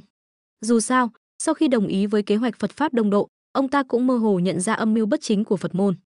Lúc này, ông ta cần liên thủ với đạo môn để áp chế Phật môn, dĩ nhiên sẽ không vì chuyện nhỏ này mà trở mặt với lão Quân. Bệ hạ, Từ Phương bọn họ đã đến địa phận Hào Sơn Bát Trăm Dặm rồi. Đúng lúc này, Thái Bạch Kim Tinh vội vã đến, ghé vào tai Ngọc Đế nói nhỏ. Ngọc Đế gật đầu, hắn có giao thủ với Hồng Hải Nhi không? Không. Thái Bạch Kim Tinh lắc đầu, theo lão thần quan sát, thậm chí Từ Phương và Tôn Ngộ Không dường như còn cố ý để Hồng Hải Nhi bắt Đường Tam Tạng. Cái gì? Ngọc Đế giật mình, chén rượu trên tay vô thức rơi xuống, rượu đổ ra. Nhưng ông ta chẳng bận tâm, mà vội vàng hỏi, ngươi chắc chắn hắn cố ý để Đường Tam Tạng bị bắt? Đây chỉ là suy đoán của lão thần. Thái Bạch Kim Tinh thành thật đáp, bởi vì bọn họ chủ động đến Hào Sơn, lại chủ động tìm theo hướng của Hồng Hải Nhi. Cuối cùng, thậm chí còn chủ động mắc bẫy của Hồng Hải Nhi. Nghe vậy, Ngọc Đế suy nghĩ miên man, lẽ nào hắn cũng nhận ra điều gì không đúng, muốn phá hủy Phật pháp đông độ này. Nếu thật sự là vậy, thì thật tốt quá. Hiện tại trong lòng Ngọc Đế, đối với Từ Phương đã không còn chút thưởng thức nào, chỉ có sự phẫn nộ mãnh liệt. Nếu Từ Phương thật sự chủ động để Đường Tam Tạng bị bắt, chẳng lẽ hắn muốn phá hủy Thông Thiên Chi Lộ? Nếu vậy, đừng nói là mình, cũng đừng nói là Phật môn, e rằng ngay cả đạo tổ Hồng Quân cũng sẽ không tha cho hắn. Không đúng. Tuy nhiên, giữa những suy nghĩ miên man, Ngọc Đế lại trầm ngâm, đứng dậy chậm rãi bước đi. Thái Bạch Kim Tinh thấy Ngọc Đế suy tư, liền phẩy tay ra hiệu cho các tiên nữ đang múa lui xuống. Với trí tuệ mà Từ Phương từng thể hiện, hắn chắc chắn không thể đưa ra quyết định sai lầm như vậy. Hơn nữa, bản thân hắn bước lên Thông Thiên Chi Lộ đã đầy nghi vấn. Nếu không biết tầm quan trọng của Thông Thiên Chi Lộ, sao hắn có thể đặt chân đến đây? Ngọc Đế trầm ngâm một lát, bỗng lẩm bẩm, nhưng mà, tại sao hắn lại chủ động để yêu ma bắt Đường Tam Tạng? Phải nói rằng, hành động của Từ Phương đã khiến đầu óc Ngọc Đế càng thêm rối loạn. Dĩ nhiên, mục đích thực sự của Từ Phương không phải là làm rối loạn suy nghĩ của Ngọc Đế. Mục đích của hắn là xem kịch hay của Quan Âm và Lão Quân. Thực tế, mục đích của hắn cũng sắp đạt được rồi. Nam Hải Phổ Đà Lạc Già Sơn, Quan Âm lúc này mặt mày xanh mét, đầy tức giận. Đối với Từ Phương, bà ta đã nghiên cứu không ít, hiểu rõ tính cách của hắn. Kiếp nạn Hào Sơn Bát Trăm Dặm này, bà ta vốn đã sắp đặt đâu vào đấy. Cho dù Từ Phương và Tôn Ngộ Không trực tiếp ra tay trấn áp, thậm chí bem chất Hồng Hải Nhi, bà ta cũng sẽ xuất hiện vào thời khắc mấu chốt để cứu Hồng Hải Nhi. Như vậy, không chỉ Hồng Hải Nhi sẽ mang ơn bà ta, mà ngay cả Lão Quân cũng phải nợ bà ta một ân tình. Bà ta tin rằng, với thực lực của Từ Phương và Tôn Ngộ Không, việc trấn áp Hồng Hải Nhi là quá dễ dàng. Nhưng hiện tại, bà ta tự nhiên cũng phát hiện ra, Từ Phương liên kết với Tôn Ngộ Không, lại cố ý để yêu ma bắt Đường Tam Tạng. Như vậy, Từ Phương và Tôn Ngộ Không còn đánh nhau với yêu ma nữa không? Hành động này trực tiếp đẩy bà ta vào thế khó. Với trí tuệ của Từ Phương, làm sao có thể không đoán ra được, Từ Phương và Tôn Ngộ Không cố ý để Hồng Hải Nhi bắt Đường Tam Tạng. Sư tôn, Hạo Thiên bệ hạ đến rồi. Long nữ đến bên cạnh Quan Âm, nói nhỏ. Quan Âm ngẩng đầu, hít sâu một hơi, đi, mời bệ hạ vào. Ngọc Đế đến đây là cải trang, không mang theo bất kỳ tùy tùng nào. Rõ ràng, ông ta cũng nhận ra sự bất ổn trong Tây Du, nhưng lại không hiểu rõ ràng là chuyện gì, nên mới lén lút đến tìm Quan Âm, dò hỏi xem Quan Âm rốt cuộc là có ý gì. Dù sao, với địa vị của họ, nhất cử nhất động đều đủ ảnh hưởng đến cả tam giới. Vì vậy, Ngọc Đế phải kín đáo, nếu không, một khi bị phát hiện, e rằng sẽ gây ra rối loạn. Không biết bệ hạ đến đây vì chuyện gì? Sau khi mời Ngọc Đế vào ao sen, Quan Âm thản nhiên hỏi. Ngọc Đế hít sâu một hơi, nhìn Quan Âm, trầm giọng nói, Quan Âm đại sĩ, ngươi có biết hiện tại người đi thỉnh kinh đã đến đâu rồi? Bần tăng tự nhiên là biết. Quan Âm gật đầu, ánh mắt nhìn Ngọc Đế đầy vẻ châm chọc, nhưng dường như chuyện này không liên quan đến bệ hạ. Với trẫm tự nhiên là không liên quan, nhưng trẫm phải khiến nó liên quan đến trẫm. Ngọc Đế không để ý đến ánh mắt châm chọc của Quan Âm, nói với giọng hận ý, Từ Phương kia đang ở trong đội ngũ thỉnh kinh. Kẻ này, trẫm hận không thể bem hắn. Vậy bệ hạ nên đi tìm Từ Phương, chứ không phải đến chỗ bần tăng. Quan Âm ngồi trên đài sen, nghe vậy cười nhạt, dù sao bệ hạ cũng biết, Từ Phương không phải mục tiêu chính của bần tăng. Bần tăng muốn Phật pháp đông độ được tiến hành thuận lợi. Quan Âm đại sĩ. Ngọc Đế chưa đợi Quan Âm nói xong, liền cắt ngang, đã là người thông minh thì đừng nói bóng gió. Chẳng lẽ ngươi không phát hiện ra, Từ Phương đang cố ý cản trở Phật pháp đông độ? Lần này hắn đến Hào Sơn, lại cố ý để Hồng Hải Nhi bắt Đường Tam Tạng đi, ý bệ hạ là muốn bần tăng ra tay. Quan Âm cười khẩy nhìn Ngọc Đế, như đang nhìn kẻ ngốc, bệ hạ không tự mình ra tay đối phó với Từ Phương, chắc hẳn có nỗi lo riêng. Vậy bệ hạ làm sao nghĩ Bần tăng lại nguyện ý tự mình ra tay? Hai người quen biết nhau từ thời Hồng Hoang, chút tâm tư nhỏ nhoi giữa hai bên hoàn toàn không giấu được. Trẫm tự nhiên biết nỗi lo của ngươi. Ngọc Đế dường như nắm chắc phần thắng, chắc chắn Quan Âm sẽ ra tay. Ngừng một chút, ông ta nói, trẫm còn biết, lúc trước Như Lai ban cho ngươi 3 đạo cấm chú, cho phép ngươi trên đường gặp yêu ma có thể hàng phục. Sao không dùng cấm chú để hàng phục Từ Phương? Quan Âm im lặng không nói. Ngọc Đế thấy Quan Âm dường như có chút dao động, vội vàng tiếp tục thêm dầu vào lửa, như vậy, cho dù Từ Phương còn sống, cũng sẽ vĩnh viễn bị khống chế. Điều này thì có lợi ích gì cho bệ hạ? Cuối cùng, sau khi trầm ngâm, Quan Âm thản nhiên nói, ta không tin, bệ hạ lại vô duyên vô cớ chạy đến đây hiến kế. Vẫn là câu nói đó, không có lợi ích thì không dậy sớm. Quả nhiên, Ngọc Đế vừa nhắc đến chuyện này liền nghiến răng nghiến lợi, trẫm chỉ hy vọng đại sĩ nể tình quen biết năm xưa. Sau khi hàng phục Từ Phương, hãy để hắn lẻn vào Đông Thắng Thần Châu, thả thân sách doanh của trẫm trở về. Ông ta vẫn luôn hy vọng ổn định tam giới. Vốn chỉ có Phật đạo hai bên đã khiến ông ta đau đầu, sau đó Từ Phương lại dựng cờ yêu tộc, càng khiến Ngọc Đế thêm phiền muộn. Thần sách doanh hiện tại đã ở Đông Thắng Thần Châu mấy trăm năm, chắc chắn đã nắm rõ mọi thứ về yêu tộc. Đến lúc đó, nếu thần sách doanh trở về, thậm chí nếu Quan Âm bằng lòng cho mượn Từ Phương, vậy việc thu phục yêu tộc về dưới trướng cũng không phải là không thể. Bệ hạ tính toán thật hay. Quan Âm nghe vậy, cười lạnh, bệ hạ không muốn dính líu đến rắc rối, lại chỉ muốn ngồi mát ăn bát vàng. Chẳng lẽ trong lòng bệ hạ, Bần tăng lại ngu xuẩn như vậy sao? Đại sĩ hiểu lầm rồi. Ngọc Đế nghe vậy, vội vàng giải thích, năm xưa người ta cũng coi như bạn bè. Chuyện cũ tạm thời không nhắc đến, người ta không cần phải làm đến mức này. Năm đó trẫm trở thành Ngọc Đế, cũng là vì một câu nói của người đó. Trẫm chấp nhất với việc khống chế tam giới, cũng là vì không muốn để người đó thất vọng. Là hắn bảo ngươi làm vậy. Quan Âm nghe vậy, ánh mắt sáng lên, nhưng ngay lập tức lại ảm đạm xuống, hắn DAZOI. Giờ ngươi nói gì cũng vô ích. Tại sao lại vô ích? Ngọc Đế dường như kích động, mặt đỏ bừng, vội vàng nói, cho dù hắn đã, nhưng nếu có thể hoàn thành mệnh lệnh của hắn, trẫm làm gì cũng đáng. Kể cả.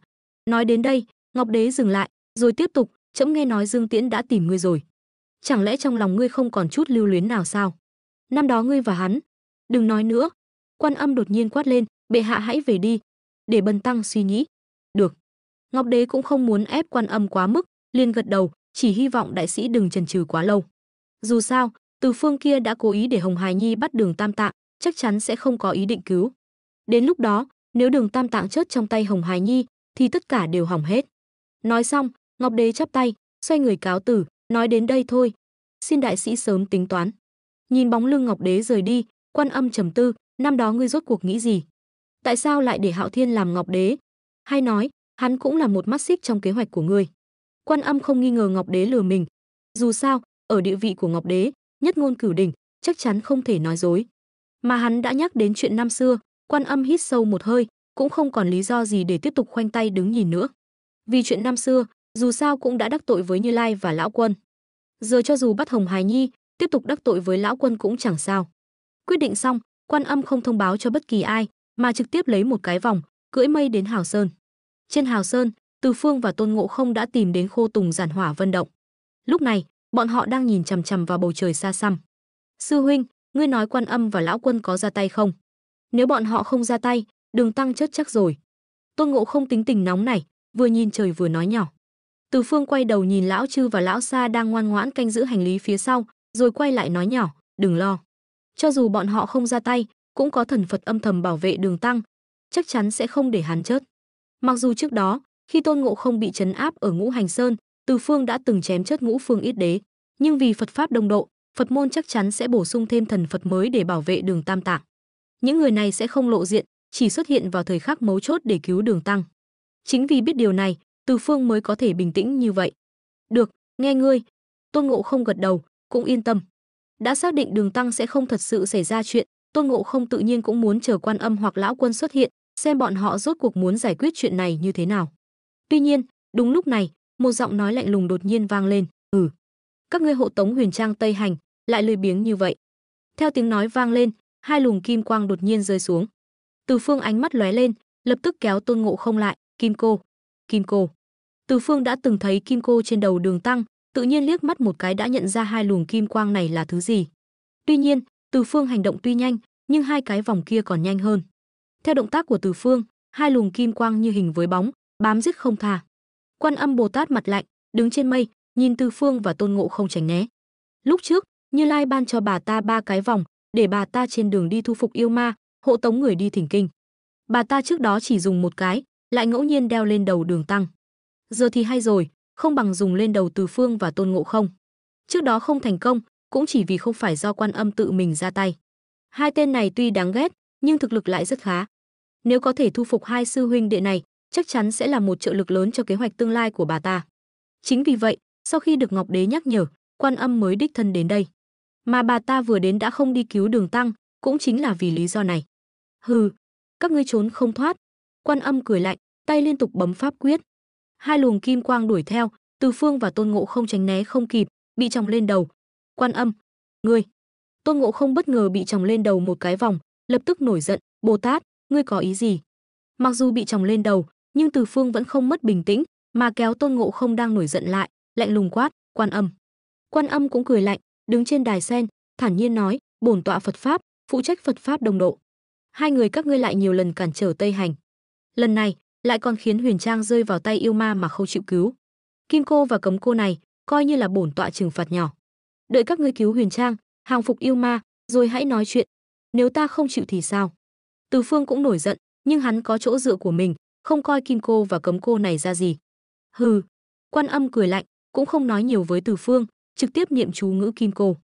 Lập tức, Từ Phương cảm thấy đầu đau nhói, Kim cô dường như ăn sâu vào da thịt, siết chặt đầu hắn. Hừ, Kim cô của Phật môn, có thể làm gì được ta? Từ Phương cười lạnh, không đợi Kim cô tiếp tục siết chặt, trực tiếp hóa giải chú ngữ Kim cô, tiện tay lấy Kim cô xuống. Hả? Lần này đến lượt Quan Âm ngây người. Xem ra thủ đoạn của Bồ Tát cũng bình thường thôi. Từ Phương tung hứng Kim cô trong tay, rồi trước mặt Quan Âm, đưa tay lên đầu Tôn Ngộ Không, Cấm cô cũng rơi vào tay hắn. Đùa sao, hắn có pháp bảo tinh thông, lại còn hiểu rõ cấm chế và cách hóa giải của Phật môn. Kim cô và Cấm cô này tự nhiên dễ như trở bàn tay. Bồ Tát còn thủ đoạn nào khác không?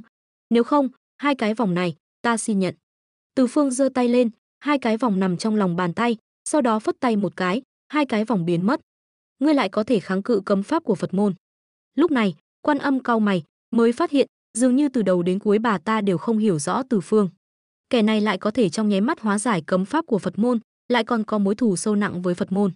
Nếu, một ý nghĩ chợt lóe lên trong đầu Quan Âm. Từ Phương và Tôn Ngộ Không đều có thù lớn với Phật môn, mà bà ta lại đứng giữa Phật đạo, có mưu đồ riêng. Xét trên một phương diện nào đó, dường như có chung mục đích với Từ Phương. Hiện tại tuy đã đắc tội với Từ Phương, nhưng nếu bà ta thể hiện thành ý, có lẽ hợp tác với Từ Phương cũng không phải không thể. Dù sao, Từ Phương hiện tại ở tam giới đã dựng cờ yêu tộc, ít nhiều cũng là một thế lực không thể xem thường. Từ Phương, có vài chuyện, bổn tọa muốn nói chuyện với ngươi. Nghĩ đến đây, Quan Âm hít sâu một hơi, nghiêm túc nhìn Từ Phương, có lẽ trong một số việc, chúng ta có thể đạt được sự đồng thuận. Ồ, Bồ Tát muốn nói chuyện gì với ta? Chẳng lẽ là muốn cho ta một lời giải thích về chuyện này? Từ Phương chỉ vào Tôn Ngộ Không, lại chỉ vào mình. Ý tứ rất rõ ràng, ngươi không phân biệt phải trái đã ra tay với chúng ta, chẳng lẽ ngươi muốn nói chuyện là có thể giải quyết được sao? Làm gì có chuyện tốt như vậy, không xử lý được chúng ta mới muốn nói chuyện, sớm làm gì rồi. Đối với thái độ của Từ Phương, Quan Âm không để ý. Dù sao, nếu đổi lại là bà ta, e rằng cũng không thể bình tĩnh nói chuyện như vậy. Chuyện này đúng là bổn tọa lỗ mãng, bổn tọa có thể bồi thường cho ngươi. Quan Âm nói, Từ Phương, hợp tác với bổn tọa đi. Xét trên một phương diện nào đó, mục đích của bổn tọa giống với ngươi. Lần này lỗ mãng ra tay với các ngươi, đúng là bổn tọa sơ suất. Bổn tọa có thể bồi thường cho các ngươi. Bồ Tát muốn bồi thường như thế nào? Từ Phương giữ Tôn Ngộ Không đang kích động lại, thản nhiên nói, ngoài ra, ta càng muốn biết mục đích của Bồ Tát là gì, lại có thể giống với ta. Phật môn.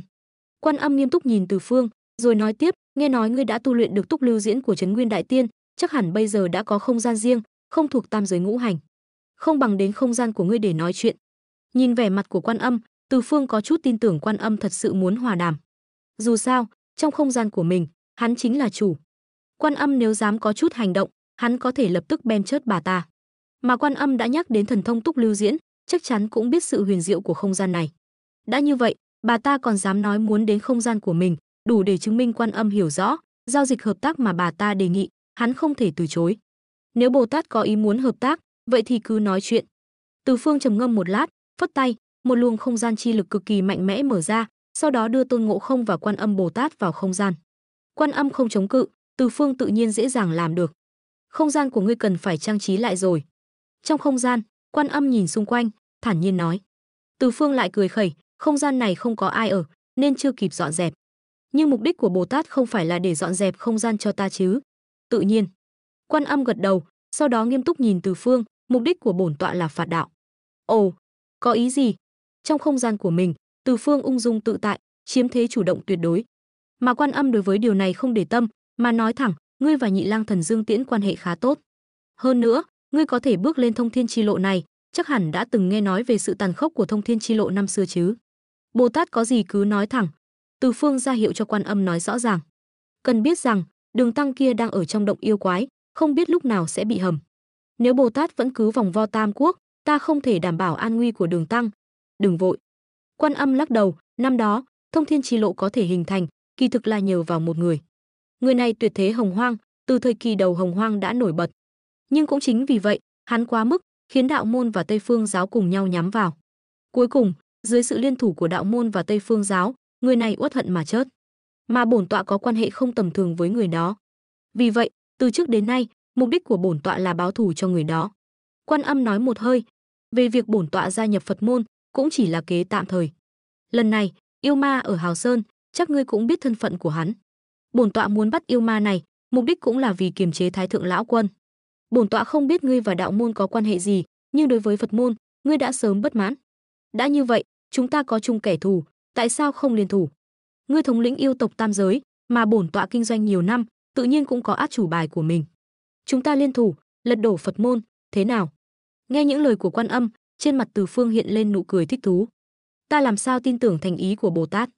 Thực tế, từ khi xuyên đến nay, hắn cũng mơ hồ nhận ra một số điều không đúng. Mặc dù quỹ đạo thời gian đại khái giống với Tây Du Ký mà hắn biết, nhưng rất nhiều chi tiết dường như có người đứng sau thao túng toàn bộ Tây Du, thậm chí là toàn bộ Hồng Hoang. Chuyện này Dương Tiễn cũng biết. Quan Âm hít sâu một hơi, ngươi và Dương Tiễn quan hệ tốt, cứ việc tìm hắn hỏi là sẽ rõ. Thực tế, nhiều năm qua, Dương Tiễn cũng luôn vì chuyện này. Nói đến đây, Quan Âm cười, Tam Thánh Mẫu Dương Thiền mà ngươi luôn, năm đó cũng từng chịu ơn của người đó. Người ngươi nói rốt cuộc là ai? Từ Phương đột nhiên hỏi. Nếu những gì Quan Âm nói là thật, vậy người này rốt cuộc là ai? Ma Tổ La Hầu, Càn Khôn lão tổ, Âm Dương lão tổ, hay là Dương Mi đại tiên? Dựa theo những gì Từ Phương biết về lịch sử Hồng Hoang, có thể sánh ngang với Hồng Quân, hình như chỉ có mấy người này. Nhưng hắn lại không chú ý đến ý tứ trong lời nói của Quan Âm là Hồng Quân mới miễn cưỡng có tư cách sánh ngang với người này, chứ không phải người này có thể sánh ngang với Hồng Quân. Hai cách nói này khác nhau một trời một vực. Tên của người này không thể nói. Quan Âm thẳng thắn, tên của hắn ở tam giới là một điều cấm kỵ. Năm đó, ngay cả Hồng Quân đạo tổ cũng chỉ miễn cưỡng có tư cách sánh ngang với hắn. Mà sau khi hắn chết, thiên đạo đặt ra quy tắc, tên của hắn không ai được nhắc đến. Bị xóa bỏ rồi sao? Từ Phương trầm ngâm, nếu những gì Quan Âm nói là thật, vậy nhân vật như vậy rốt cuộc là ai? Thế nào? Nếu ngươi không tin lời bổn tọa, có thể tìm Dương Tiễn đối chất. Quan Âm nhìn vẻ mặt của Từ Phương, nói tiếp, bổn tọa đã thành thật với ngươi. Kẻ thù chung của chúng ta là Phật môn. Từ Phương, hợp tác với bổn tọa đi. Chuyện hợp tác có thể nói sau, Bồ Tát vẫn nên nói về việc bồi thường cho chúng ta đi. Từ Phương nói, vô cớ ra tay với chúng ta, chuyện này không phải chỉ nói vài câu là có thể bỏ qua. Đối với sự thành thật của Quan Âm lần này, Từ Phương tuy có chút dao động, nhưng vẫn chưa hoàn toàn bị thuyết phục. Hắn phải có phán đoán của riêng mình. Dĩ nhiên, nếu những gì Quan Âm nói là thật, bà ta thật sự là kẻ thù của Phật đạo, vậy hắn hợp tác với bà ta cũng không phải không thể. Dù sao, mâu thuẫn giữa hắn và Quan Âm cũng chỉ dựa trên thân phận Phật môn của bà ta. Một khi thân phận Phật môn của bà ta không còn vững chắc, vậy sự đối địch này cũng chỉ là chuyện vớ vẩn. Được, Quan Âm gật đầu. Bà ta cũng hiểu, chuyện này không thể khiến Từ Phương lập tức đồng ý. Để bồi thường, bổn tọa có thể tặng ngươi một bộ trận pháp, dùng để bố trí không gian này của ngươi. Đến lúc đó, nếu luyện thành, không gian này sẽ có tác dụng rất lớn đối với ngươi. Trận pháp gì? Từ Phương lúc này mới hứng thú. Từ khi xuyên đến nay, tuy cũng học được không ít trận pháp từ Túc Bồ Đề tổ sư, nhưng trận pháp mà Quan Âm có thể đưa ra vào lúc này, chắc chắn là một loại trận pháp cực kỳ mạnh mẽ. Trận pháp này tên là Đại Âm Dương Ngũ Hành trận, là do người đó truyền thụ cho ta. Quan Âm nói, đúng rồi, nói cho ngươi biết, năm đó người đó cũng từng tu luyện Túc Lưu Diễn. Không gian của hắn mạnh hơn ngươi rất nhiều, ngay cả chuẩn thánh cũng có thể dễ dàng trấn áp. Đại Âm Dương Ngũ Hành trận. Từ Phương gật đầu. Dù sao hiện tại hắn cũng chưa đồng ý với Quan Âm, cứ xem trận pháp này lợi hại như thế nào trước đã. Tuy nhiên, lại khiến Từ Phương thất vọng, Quan Âm chỉ nói cho hắn biết nguyên lý bố trí và phương pháp tu luyện của trận pháp này, nhưng trận nhãn của trận pháp lại cần hắn tự mình tìm kiếm. Âm Dương Ngũ Hành, tổng cộng cần tìm kiếm thiên địa ngũ hành chi lực và âm dương chi lực, 7 loại trận nhãn. Trước đó Mộc Cha ở chỗ ngươi đúng không? Quan Âm nhìn Từ Phương, thủy linh võng trong tay hắn hẳn là đã rơi vào tay ngươi. Thủy linh võng miễn cưỡng có thể coi là một trong những vật liệu. Ngoài ra, bản thể thuộc tính của ngươi là lôi hỏa, cũng có thể coi là một trận nhãn. Còn những thứ khác thì cần ngươi tự mình tìm kiếm. Được rồi. Từ Phương gật đầu. Hắn biết loại trận pháp này thường là bí mật, sẽ không có ai nói ra truyền thụ. Quan Âm có thể dùng trận pháp này để bồi thường, cũng có thể thấy được thành ý của bà ta. Dĩ nhiên, thành ý này phải đợi sau khi Từ Phương tìm đủ vật liệu trận nhãn mới có thể khẳng định. Ngoài ra, không gian này của ngươi, sau này nếu bố trí Đại Âm Dương Ngũ Hành trận, cũng có thể tách riêng ra, làm thành một tiểu thế giới. Quan Âm nhắc nhở, dù sao không gian này cũng không thuộc tam giới ngũ hành. Nếu gặp nguy hiểm hoặc chuyện khó giải quyết, tiểu thế giới này có thể là đường lui của ngươi. Đa tạ Bồ Tát nhắc nhở.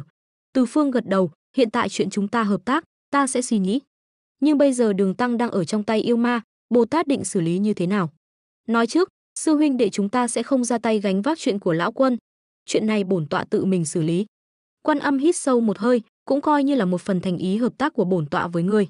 Đã muốn hợp tác với Từ Phương đối phó với Phật môn, vậy Quan Âm đối phó với đạo môn là chuyện riêng của bà ta. Bà ta dĩ nhiên hiểu, Từ Phương không thể nào đồng ý làm việc riêng cho bà ta. Có Quan Âm ra tay, chuyện này tự nhiên dễ dàng giải quyết. Hồng Hài Nhi không phải đối thủ của Quan Âm, trực tiếp bị Quan Âm dùng Thiên Cang Đao dễ dàng chế phục, sau đó bị cưỡng ép đặt cấm chế của Phật môn, mang về Nam Hải. Dĩ nhiên, sau đó bà ta giải thích với lão quân như thế nào, hay nói cách khác là xé rách mặt với lão quân như thế nào, thì không liên quan đến Từ Phương. Điều duy nhất khiến Từ Phương tiếc nuối là không được xem kịch hay, đúng là hơi đáng tiếc. Từ Phương nhìn bóng lưng Quan Âm xách Hồng Hài Nhi rời đi, không khỏi thở dài. Bên kia, lão Chư và lão Sa khá sốt ruột. Bọn họ tuy không biết Quan Âm và Từ Phương đã nói gì, nhưng hiện tại Hồng Hài Nhi đã bị bắt đi, bọn họ tự nhiên muốn xông vào Hỏa Vân Động tìm Đường Tăng để lấy công. Chỉ tiếc, Tôn Ngộ Không lại không cho bọn họ cơ hội này, trực tiếp đá bay hai người, sau đó vác thiết bảng, nghênh ngang đánh vào Hỏa Vân Động. Cả động có hơn ngàn tiểu yêu, trong tay Tôn Ngộ Không trực tiếp bị đập thành thịt nát. Ai cứu Bần Tăng với? Đúng lúc Tôn Ngộ Không đánh vào Hỏa Vân Động, lại đột nhiên nghe thấy tiếng khóc lóc. Tôn Ngộ Không nhìn kỹ, ở giữa Hỏa Vân Động đã đặt một cái nồi sắt, Đường Tăng bị trói chặt, đã được rửa sạch sẽ, chuẩn bị bỏ vào nồi. Hồng Hài Nhi, quả nhiên là đứa trẻ thích ăn thịt Đường Tăng nhất. Từ Phương bước vào động, cũng nhìn thấy cảnh này. Nhìn thân hình trắng nõn của Đường Tăng và bộ dạng khóc lóc, không khỏi bật cười. Trưởng lão đừng khóc nữa, yêu quái đã bị Quan Âm Bồ Tát bắt đi rồi, ngài an toàn rồi. Từ Phương nhịn cười, đi đến bên cạnh Đường Tăng, nhặt cà sa bị tiểu yêu lột ra, khoác lên người Đường Tăng. Ha ha ha. So với Từ Phương, Tôn Ngộ Không lại có vẻ hả hê, cười khanh khách, sư huynh, ngươi đưa tên đầu chọc này ra ngoài trước đi. Lão Tôn xử lý đám tiểu yêu này đã. Từ Phương gật đầu, hắn biết ý của Tôn Ngộ Không. Từ trước đến nay, bất kể gặp yêu quái nào, Tôn Ngộ Không đều theo chủ nghĩa trừ ác tận gốc. Đám tiểu yêu này ngày thường cũng không ít lần làm chuyện xấu, bem cũng chẳng sao. Trên Hào Sơn, theo thiết bảng của Tôn Ngộ Không rơi xuống, lập tức tan thành mây khói. Mà Đường Tăng ngồi trên lưng ngựa, ánh mắt không còn chút từ bi. Dù sao, đây cũng là lần Đường Tăng đến gần cái chết nhất. Đã bị lột sạch sẽ chuẩn bị bỏ vào nồi rồi, dù có từ bi đến đâu, cũng không thể tha thứ cho đám yêu quái đó. Dĩ nhiên, thái độ của ông ta đối với Từ Phương và Tôn Ngộ Không cũng trở nên lạnh nhạt. Không biết có phải vì biết Từ Phương và Tôn Ngộ Không cố ý để ông ta bị yêu quái bắt hay không, mà Từ Phương và Tôn Ngộ Không tự nhiên sẽ không để ý đến thái độ của Đường Tăng. Đối với bọn họ, mục đích của họ chưa bao giờ là đi thỉnh kinh. Đường Tăng, người đi thỉnh kinh này, có suy nghĩ gì, liên quan gì đến bọn họ? Một đoàn người rời khỏi Hào Sơn, đi được khoảng 1 tháng. Khoảng thời gian này, Đường Tăng luôn lạnh nhạt với Từ Phương và Tôn Ngộ Không, khiến Từ Phương và Tôn Ngộ Không có chút không quen. Nước đen mênh mông, dòng sông cuồn cuộn. Phía trước, một dòng sông đen ngòm chắn ngang đường đi của mọi người. Khi Từ Phương nhìn thấy dòng sông đen này, liền biết đã đến nơi nào. Hắc Thủy Hà. Theo nguyên tắc Tây Du Ký, trong Hắc Thủy Hà có một con yêu quái, là cháu ngoại của Tây Hải Long Vương, Tiểu Viên Long. Tính ra, hắn và Bạch Long Mã là anh em họ. Quay đầu nhìn Bạch Long Mã, dường như nó không biết gì về chuyện này. Từ Phương suy nghĩ kỹ, lại thấy cũng đúng. Dù sao, Tiểu Bạch Long không biết cốt truyện Tây Du. Khi Tiểu Viên Long làm yêu ở Hắc Thủy Hà, Bạch Long Mã đã bị hàng phục, gia nhập đội ngũ thỉnh kinh. Hơn nữa, với thân thế của Ngao Liệt, chắc nó cũng chẳng thèm nhận họ hàng với Tiểu Viên Long.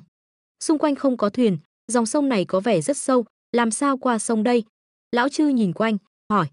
Đường Tăng ngồi trên lưng ngựa, thản nhiên nói, mấy người đều có thần thông quảng đại, pháp lực cao thâm, dòng sông này sao có thể cản được các ngươi? Các ngươi chọn một người cõng ta qua đi. Câu này tuy là nói với Lão Chư, nhưng ánh mắt Đường Tăng lại nhìn về phía Từ Phương và Tôn Ngộ Không. Chuyện cõng Đường Tăng này, kỳ thực trước đây đã từng nghe Tôn Ngộ Không nói qua. Nhưng cũng chính là lúc trước, Tôn Ngộ Không đã nói rõ là không thể. Theo lời Tôn Ngộ Không, cõng người thường độn mây, nhiều nhất chỉ bay lên được 2-3 thước. Mà nếu còn muốn cõng người thường bay qua sông lớn núi cao, càng nặng hơn ngàn cân. Vì vậy, thái độ của Tôn Ngộ Không từ đầu đến cuối là muốn lão Tôn cõng Đường Tăng. Không thể nào. Từ Phương dĩ nhiên biết đây chỉ là lời nói thoái thác của Tôn Ngộ Không. Một người thường thôi, có thể nặng bao nhiêu. Hơn nữa, trước đây Từ Phương cũng không ít lần đưa Đường Tăng vào không gian, cũng không thấy nặng thêm bao nhiêu. Nhưng hắn hiểu lý do Tôn Ngộ Không từ chối cõng Đường Tăng. Vì sợ dính nhân quả. Tại sao Tôn Ngộ Không không muốn cõng Đường Tăng? Nguyên nhân chính là không muốn dính nhân quả. Bởi vì theo quy tắc của Phật pháp Đông Độ, Đường Tăng phải tự mình đi bộ đến Tây Thiên. Ngoại trừ Tiểu Bạch Long chuyên chở, không ai được cõng ông ta. Nếu không, sẽ bị coi là kế hoạch thất bại, chắc chắn sẽ dính nhân quả của Phật môn, thậm chí còn phải gánh chịu cơn thịnh nộ của Phật môn. Đây là điều mà Từ Phương và Tôn Ngộ Không hiện tại đều không muốn đối mặt. Dĩ nhiên, ý nghĩa sâu xa trong này chỉ có người trong cuộc mới hiểu. Mà Đường Tăng, với tư cách là người hưởng lợi, tự nhiên sẽ không nghĩ như vậy. Ông ta chỉ cho rằng Từ Phương và Tôn Ngộ Không không muốn mà thôi. Thấy hai bên sắp cãi nhau, lão chư vội vàng tiến lên, tìm xung quanh xem, có lẽ sẽ có thuyền. Sư phụ, người xem, giữa sông hình như có thuyền đang đến. Kỳ thực, đứng ở góc độ của lão chư cũng rất bất đắc dĩ. Trong cả tổ đội thỉnh kinh 5 người, những việc nặng nhọc, dơ bẩn, Từ Phương và Tôn Ngộ Không tự nhiên sẽ không làm. Còn lão Sa thì nửa ngày cũng chẳng nói được một câu, dù Nguyên nói gì, hắn cũng chỉ im lặng. Trong trường hợp này, nếu tranh chấp đến cuối cùng, phải chọn một người cõng Đường Tăng, vậy việc này ai làm? Chỉ có lão chư. Dĩ nhiên, chuyện này cũng chỉ có thể trách lão chư tự chuốc lấy. Trong cả đội ngũ thỉnh kinh, hắn thuộc dạng muốn lập công nhưng lại bất lực. Muốn theo Đường Tăng, nhưng Đường Tăng cũng chẳng giúp được gì. Không theo Đường Tăng, hắn lại không thể gia nhập nhóm của Từ Phương và Tôn Ngộ Không. Chính vì vậy, thái độ của lão chư mới lúc này lúc khác. Vừa rồi vốn định dùng việc không có thuyền để kích thích Từ Phương và Tôn Ngộ Không, nhưng không ngờ, Từ Phương và Tôn Ngộ Không lại không hề nhắc đến chuyện cõng Đường Tăng. Lúc này lão chư hoảng sợ, nếu không có thuyền, vậy người cõng Đường Tăng mà dính nhân quả chắc chắn là mình. Vì vậy, hắn đặc biệt để tâm đến việc tìm thuyền. Theo lời lão chư, mọi người nhìn ra giữa hắc thủy hà.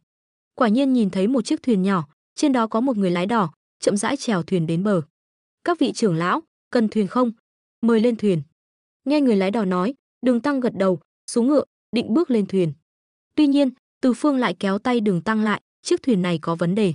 Đùa sao, với nhan sắc của đội ngũ thỉnh kinh, Tôn Ngộ Không, lão chư và lão Sa, cho dù là người thường có gan lớn đến đâu, e rằng cũng không dám chủ động đến gần chứ.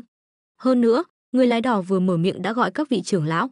Ngươi đã từng thấy vị trưởng lão nào trông hung thần ác sát như vậy chưa? Sao vậy? Đường Tăng bị Từ Phương kéo tay, quay đầu nhìn. Từ Phương lại khẽ lắc đầu, tay áo bảo phất lên, không gian mở ra. Vèo.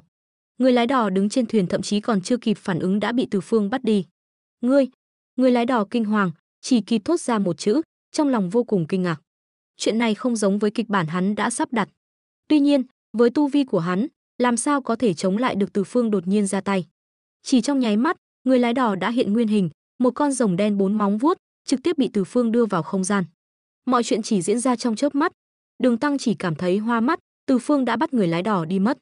Đường Tăng không khỏi ngạc nhiên.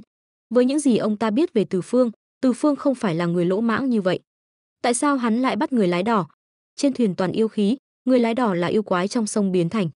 Từ Phương không giải thích nhiều, liền gọi mọi người lên thuyền, chuẩn bị qua sông. Tuy nhiên, Đường Tăng lại trợn tròn mắt, nhìn Từ Phương không thể tin được, cho dù hắn là yêu quái, nhưng cũng chưa làm hại bần tăng. Hơn nữa, người này rõ ràng là một người lái đò, tốt bụng đưa tôi qua sông, sao có thể là yêu quái chứ? Từ khi bắt đầu hành trình thỉnh kinh, Đường Tăng luôn bị áp bức, bình thường ngay cả nói to cũng không dám. Tuy nhiên, sau chuyện Hồng Hài Nhi, ông bỗng nhiên tỉnh ngộ. Chư Bát Giới và Sa Ngộ Tĩnh tạm thời không nói, còn Từ Phương và Tôn Ngộ Không rõ ràng không coi ông ra gì. Dù ông có cố gắng nhún nhường đến đâu, đối phương cũng chẳng xem trọng. Suy cho cùng, chính ông đã bị Hồng Hài Nhi bắt đi suýt bị nấu chín, ông là người trong cuộc, dù có ngu ngốc đến mấy cũng nhận ra được manh mối. Hai tên này rõ ràng là cùng một ruột, cố tình để ông bị yêu quái bắt đi, cuối cùng vẫn phải nhờ Quan Âm Bồ Tát xuất hiện mới cứu được ông. Đến nước này, tâm cảnh Đường Tăng khó tránh khỏi dao động. Ông một đường Tây hành là vì cái gì? Không phải là vì muốn sống tốt sao? Nhưng ông bỗng phát hiện, có hay không có Từ Phương và Tôn Ngộ Không cũng vậy thôi, đằng nào phía sau cũng có thần Phật bảo vệ, thậm chí ngay cả Quan Âm Bồ Tát cũng nhiều lần ra tay. Như vậy, ông cần gì phải chịu uất ức từ Từ Phương và Tôn Ngộ Không nữa? Chính vì nghĩ thông suốt điểm này, sau chuyện Hỏa Diệm Sơn, thái độ của Đường Tăng mới bắt đầu thay đổi. Mà giờ đây, Từ Phương lại không phân biệt phải trái, trực tiếp ra tay, càng cho Đường Tăng một cái cớ để hỏi tội. Dù sao ông cũng biết, Từ Phương dù thế nào cũng không dám bem mình, đã không chốt được thì cứ làm tới. Tất nhiên, trước khi làm liều, Đường Tăng phải lôi kéo một trợ thủ, nếu không đến lúc đó không ai lên tiếng giúp mình, ông đơn độc, dù có nổi giận cũng vô dụng. Nghĩ vậy, Đường Tăng liếc nhìn Chư Bát Giới bên cạnh. Lão Chư nhìn thì có vẻ thật thà nhưng thực chất rất nhiều tâm cơ. Lúc này Đường Tăng nháy mắt với hắn sao có thể không hiểu ý của Đường Tăng. Trong đội ngũ thỉnh kinh, hắn luôn giữ thái độ không đắc tội ai, lúc thì theo Đường Tăng, lúc thì theo Từ Phương, nhưng cuối cùng chẳng được ai yêu quý, địa vị không có mà còn chuốc lấy phiền phức. Giờ Đường Tăng muốn lợi dụng hắn, cũng có nghĩa là đang phát ra một tín hiệu với Lão Chư, theo ta chấp nhận người. Tên sư phụ chọc đầu này đúng là giỏi tính toán, việc khó việc mệt đều đẩy hết lên đầu Lão Chư. Trong lòng Lão Chư oán thán, nhưng lúc này hắn cũng biết đây là một cơ hội. Bởi vì từ rất sớm, hắn đã hiểu ra một điều từ thái độ của Đường Tăng, đó là Đường Tăng luôn muốn đuổi Từ Phương và Tôn Ngộ Không ra khỏi đội ngũ thỉnh kinh. Nếu có thể mượn chuyện này đuổi được hai người họ, địa vị của hắn trong đội ngũ chẳng phải sẽ từ thứ tư lên thứ hai sao? Người lái đò vừa đưa sư phụ qua sông rõ ràng là người phàm, vậy mà bị Từ Phương trực tiếp trấn áp. Lão Chư thở dài, dáng gượng nói nhỏ, hắn còn nói gì mà yêu khí, sao ta không thấy yêu khí gì cả? Hai tên này lại không thành thật rồi. Từ Phương nheo mắt, ánh mắt sắc bén như kiếm nhìn thẳng, khiến những lời Chư Bát Giới định nói nghẹn lại trong cổ họng. Thấy Lão Chư chưa nói hết câu đã bị Từ Phương dọa sợ, Đường Tăng thầm mắng, Lão Chư đúng là vô dụng, đến lúc quan trọng lại không dùng được, vẫn phải tự mình ra tay. Từ Phương, Bát Giới nói từng câu đều đúng.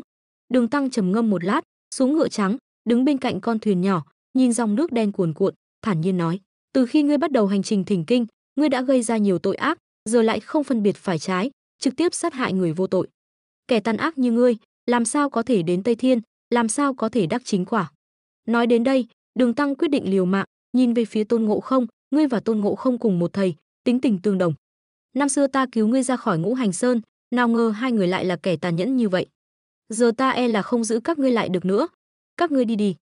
Nói xong những lời này, Đường Tăng thở dài một hơi, dường như trút bỏ hết uất ức trong lòng, cũng dường như là sau khi bày tỏ ý định của mình, lòng can đảm cũng theo đó mà tiêu tan. Đã trở mặt rồi thì cứ thế mà làm. Tên khốn kiếp này. Từ Phương cười lạnh. So với Kim Thiền Tử, tính khí của Đường Tăng này đúng là 3 ngày không đánh, lên tận nóc nhà giữ ngói. Gần đây chẳng lẽ thái độ của mình quá tốt sao? Tất nhiên, không nể mặt Tăng cũng phải nể mặt Phật, Từ Phương sẽ không trực tiếp ra tay với Đường Tăng. Bởi vì trước đó hắn đã thử rồi, Đường Tăng tính tình tuy có vẻ nhu nhược, nhưng trong một số việc lại rất cố chấp. Nếu hắn thật sự bóp cổ uy hiếp Đường Tăng, e rằng Đường Tăng sẽ liều chết. Đến lúc đó, hắn lại không thể thật sự bem ông ta, người khó xử vẫn là hắn. May mà Đường Tăng lại ra chiêu ngu xuẩn, để Lão Chư lên tiếng trước. Như vậy, Từ Phương cũng có cái cớ để dằn mặt. Trưởng lão nói gì vậy? Từ Phương, từ khi bảo vệ trưởng lão Tây Hành, một đường trừ yêu diệt ma, tận tâm tận lực, khi nào làm điều ác? Từ Phương cười lạnh, người lái đò vừa rồi là một con ác long, toàn thân yêu khí. Ngươi là phàm nhân, không nhìn ra được cũng không trách ngươi. Chỉ là tên heo này xúi dục, khiến ngươi ta bất hòa. Kẻ có ý đồ xấu xa như vậy, hôm nay để ta thay trưởng lão thanh lý môn hộ. Lời này nói ra, lại còn mang ý tứ không cần Đường Tăng phải cảm ơn. Quả nhiên nghe vậy, Đường Tăng chỉ cảm thấy muốn hộc máu, chưa thấy ai vô sỉ như vậy. Nhưng chưa kịp phản ứng, trên người Từ Phương lóe lên ánh lửa, Lục Đinh thần hỏa lập tức xuất hiện. Từ thần tướng, tha mạng cho ta. Lão Chư thấy tình hình không ổn, thầm mắng Đường Tăng vô dụng, lập tức trốn sau lưng Đường Tăng, không ngừng cầu xin Từ Phương, Từ thần tướng, đều là Lão Chư hồ đồ, tha cho ta một lần. Tha cho ta lần này. Từ Phương lạnh lùng nhìn Lão Chư, Lục Đinh thần hỏa trên người đã sẵn sàng. Lão Chư, ngươi ta cùng nhau bảo vệ Đường Tăng đi Tây Thiên, ngươi lại không cùng ta đồng lòng. Giữa ngươi và ta cũng không có ân oán gì chứ? Ngược lại, ta đối với ngươi cũng không tệ. Thật ra Từ Phương rất có ý kiến với Lão Chư. Lúc còn ở Thiên Đình, Thần Sách Doanh đóng quân gần Thiên Hà, coi như là hàng xóm với Lão Chư. Hai bên tuy không có giao tình gì, nhưng cũng tuyệt đối không có thù oán. Mà sau đó ở Cao Lão Trang, Từ Phương thậm chí còn tha cho Nghê Thường Tiên Tử một lần, giúp đỡ bố trí trận pháp, tránh cho Nghê Thường Tiên Tử chạy ra khỏi núi Phục Linh. Dù nói thế nào, hắn đối với Lão Chư dường như đều có ơn. Vậy mà tên này lại hồ đồ như vậy, giờ chỉ vì muốn lấy lòng Đường Tăng mà muốn đuổi hắn ra khỏi đội ngũ. Đây cũng là vì Từ Phương biết Lão Chư có nỗi khổ tâm nên mới nhịn, nếu không, lúc hắn chưa rèn luyện tâm cảnh, với tinh khí nóng nảy của hắn, sao có thể nói nhiều với Lão Chư như vậy, trực tiếp một ngọn lửa thiêu thành heo quay rồi. Mục đích của hắn là dằn mặt, đương nhiên sẽ không thật sự bem Lão Chư. Mà Lão Chư trong lòng cũng thầm kêu khổ. Ban đầu khi hắn bị đày xuống trần gian, là bị người ta dùng kế. Kết quả, nhiệm vụ mà đạo môn giao cho hắn, bảo hắn nghĩ cách bem Tôn Ngộ Không, hắn vì không chắc chắn nên đã không đến Ngũ Hành Sơn ra tay với Tôn Ngộ Không. Như vậy, đạo môn hắn không thể quay về. May mắn gia nhập đội ngũ Thỉnh Kinh, dựa vào Phật môn. Nhưng Phật môn lại rõ ràng chê bai thân phận kẻ hai mặt của hắn, kết quả khiến hắn tiến thoái lưỡng nan. Cứ tưởng dựa vào Phật môn một đường đi đến cùng, kết quả lại gặp phải một sư phụ nhu nhược như vậy, cùng với một Từ Phương khiến hắn không có cơ hội lập công. Điều này sao không khiến lão chư kêu khổ? Giờ Từ Phương dường như thật sự muốn trở mặt bem hắn, lão chư sao có thể không sợ? Thực tế, mục đích của Từ Phương chỉ là lấy lão chư làm bàn đạp để cảnh cáo Đường Tăng, đương nhiên không thể thật sự bem lão chư. Bởi vì trong đội ngũ Thỉnh Kinh, ngoài hắn ra, tất cả đều là người được sắp xếp, không ai có thể chớt. Nếu chớt trong tay yêu quái thì không sao, nhưng nếu là do hắn ra tay, đến lúc đó phải đối mặt với vô số cơn thịnh nộ chính là hắn. Lúc này, Đường Tăng lại tỏ vẻ đại nghĩa lẫm liệt, khiến Từ Phương không khỏi ngạc nhiên, bởi vì hắn mơ hồ thấy được một sự quen thuộc trong vẻ mặt không sợ hãi của Đường Tăng. Năm xưa dưới Ngũ Hành Sơn, hắn đã bem Ngũ Phương Yết Đế, Kim Thiền Tử hình như cũng dùng ánh mắt như vậy nhìn hắn. Chẳng lẽ trong kế hoạch của Phật môn, theo tiến độ Tây Du, nguyên thần của Kim Thiền Tử còn có thể hồi phục? Nhưng đến lúc đó, linh hồn của Đường Tam Tạng sẽ được xử lý thế nào? Tất nhiên, đó đều là chuyện sau này. Hiện tại, tình huống mà Từ Phương phải đối mặt còn khó xử hơn cả Tôn Ngộ Không bị đuổi khỏi sư môn trong nguyên tắc, bởi vì thân phận của hắn là cưỡng ép gia nhập đội ngũ Thỉnh Kinh. Mà Tôn Ngộ Không trong nguyên tắc sau khi bị đuổi khỏi đội ngũ, sẽ chạy đến Nam Hải tìm Quan Âm Bồ Tát kêu khổ. Chuyện mất mặt như vậy, Từ Phương không làm được. Vì vậy, Từ Phương quyết định dùng một biện pháp khác. Chỉ lần này thôi, thu dọn hành lý lên thuyền. Từ Phương không nhìn Đường Tăng mà nhìn lão chư. Nhưng Đường Tăng lại ngây người. Điều này không đúng. Theo suy nghĩ ban đầu của Đường Tăng, phản ứng của Từ Phương chỉ có thể là quỳ xuống cầu xin ông đừng đuổi hắn đi, sau đó ông sẽ đại nghĩa lẫm liệt mắng hắn một trận, nhưng vẫn đuổi hắn đi. Nhưng bây giờ hắn lại trực tiếp tha thứ cho chư bát giới. Chỉ dọa lão chư một trận, không có động tĩnh gì khác sao? Đây vẫn là Từ Phương trước kia sao? Đường Tăng hít sâu một hơi, quyết định tăng thêm lực. Từ Phương, ta đã đuổi ngươi đi rồi, giờ ngươi và Tôn Ngộ Không có thể đi rồi. Tôn Ngộ Không bên kia thực ra đã nhịn không được từ lâu, nếu không phải vì Từ Phương không lên tiếng, e rằng Tôn Ngộ Không đã vung gậy như ý, muốn bem Đường Tăng luôn rồi. Từ Phương, ta đã đuổi ngươi đi rồi, ngươi và Tôn Ngộ Không có thể rời đi. Đường Tăng nhìn vẻ mặt bình tĩnh của Từ Phương, liền cảm thấy đau đầu. Nhưng lời đã nói đến nước này, ông cũng không thể nuốt lời, chỉ có thể cắn răng hy vọng Từ Phương sẽ chịu nhún nhường. Nhưng lúc này, Từ Phương lại đứng ở mũi thuyền, đột nhiên cười lạnh một tiếng, sau đó đất trời biến sắc. Cả đất trời lúc này tràn ngập sắc đỏ đậm, giống như sát khí ngập trời ập đến, trực tiếp đè nén Đường Tăng đến mức thở không nổi. Từ Phương, Đường Tăng toàn thân căng cứng. Trong mắt ông, lúc này Từ Phương như ma thần, toàn thân tràn ngập sát khí đáng sợ. Lão hòa thượng, ta đã nhường ngươi rồi, ngươi nếu ngoan ngoãn không gây chuyện, ta có thể bảo đảm ngươi bình an đến Tây Thiên.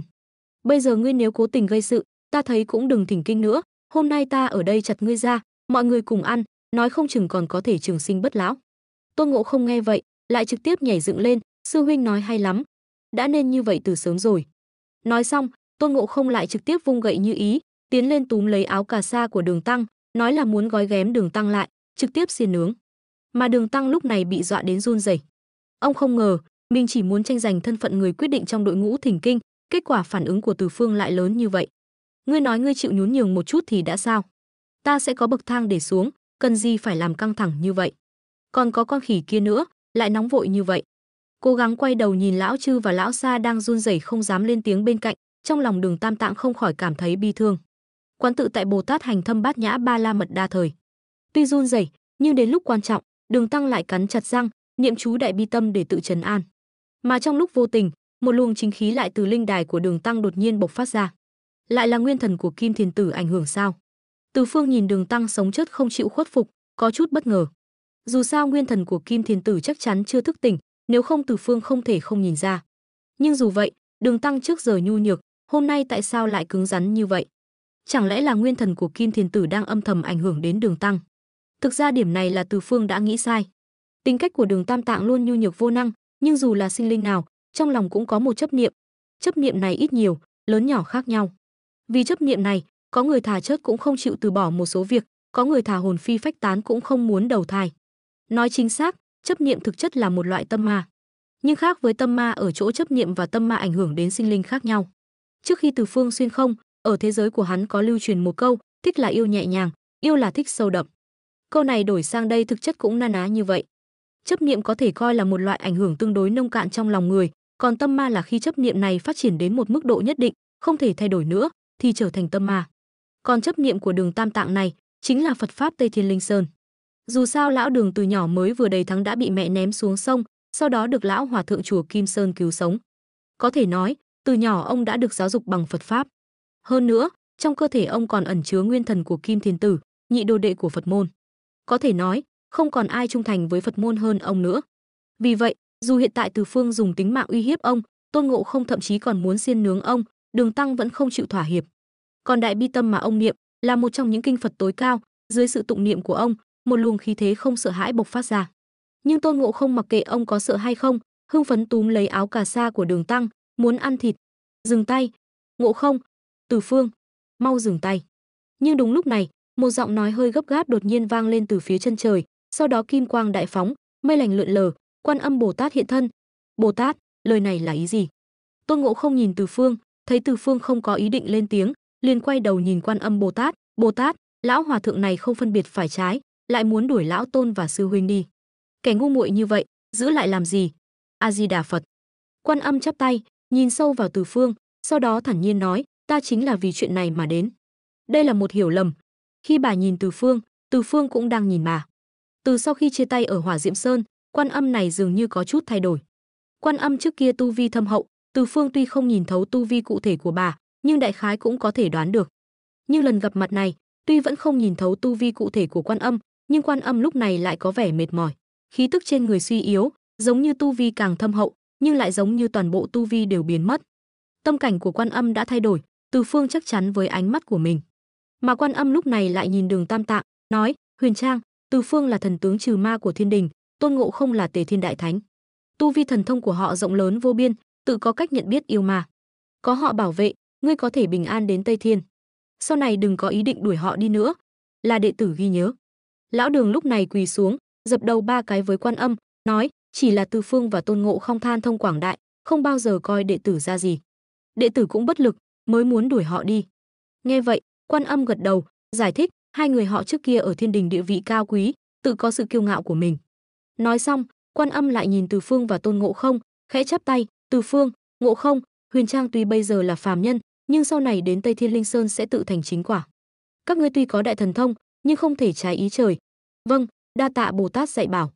Từ Phương gật đầu, quay sang nhìn Đường Tăng, sau đó nói, Đường trưởng lão, Từ mỗ tuy có thần thông, nhưng chưa tuân gốc hiếp người.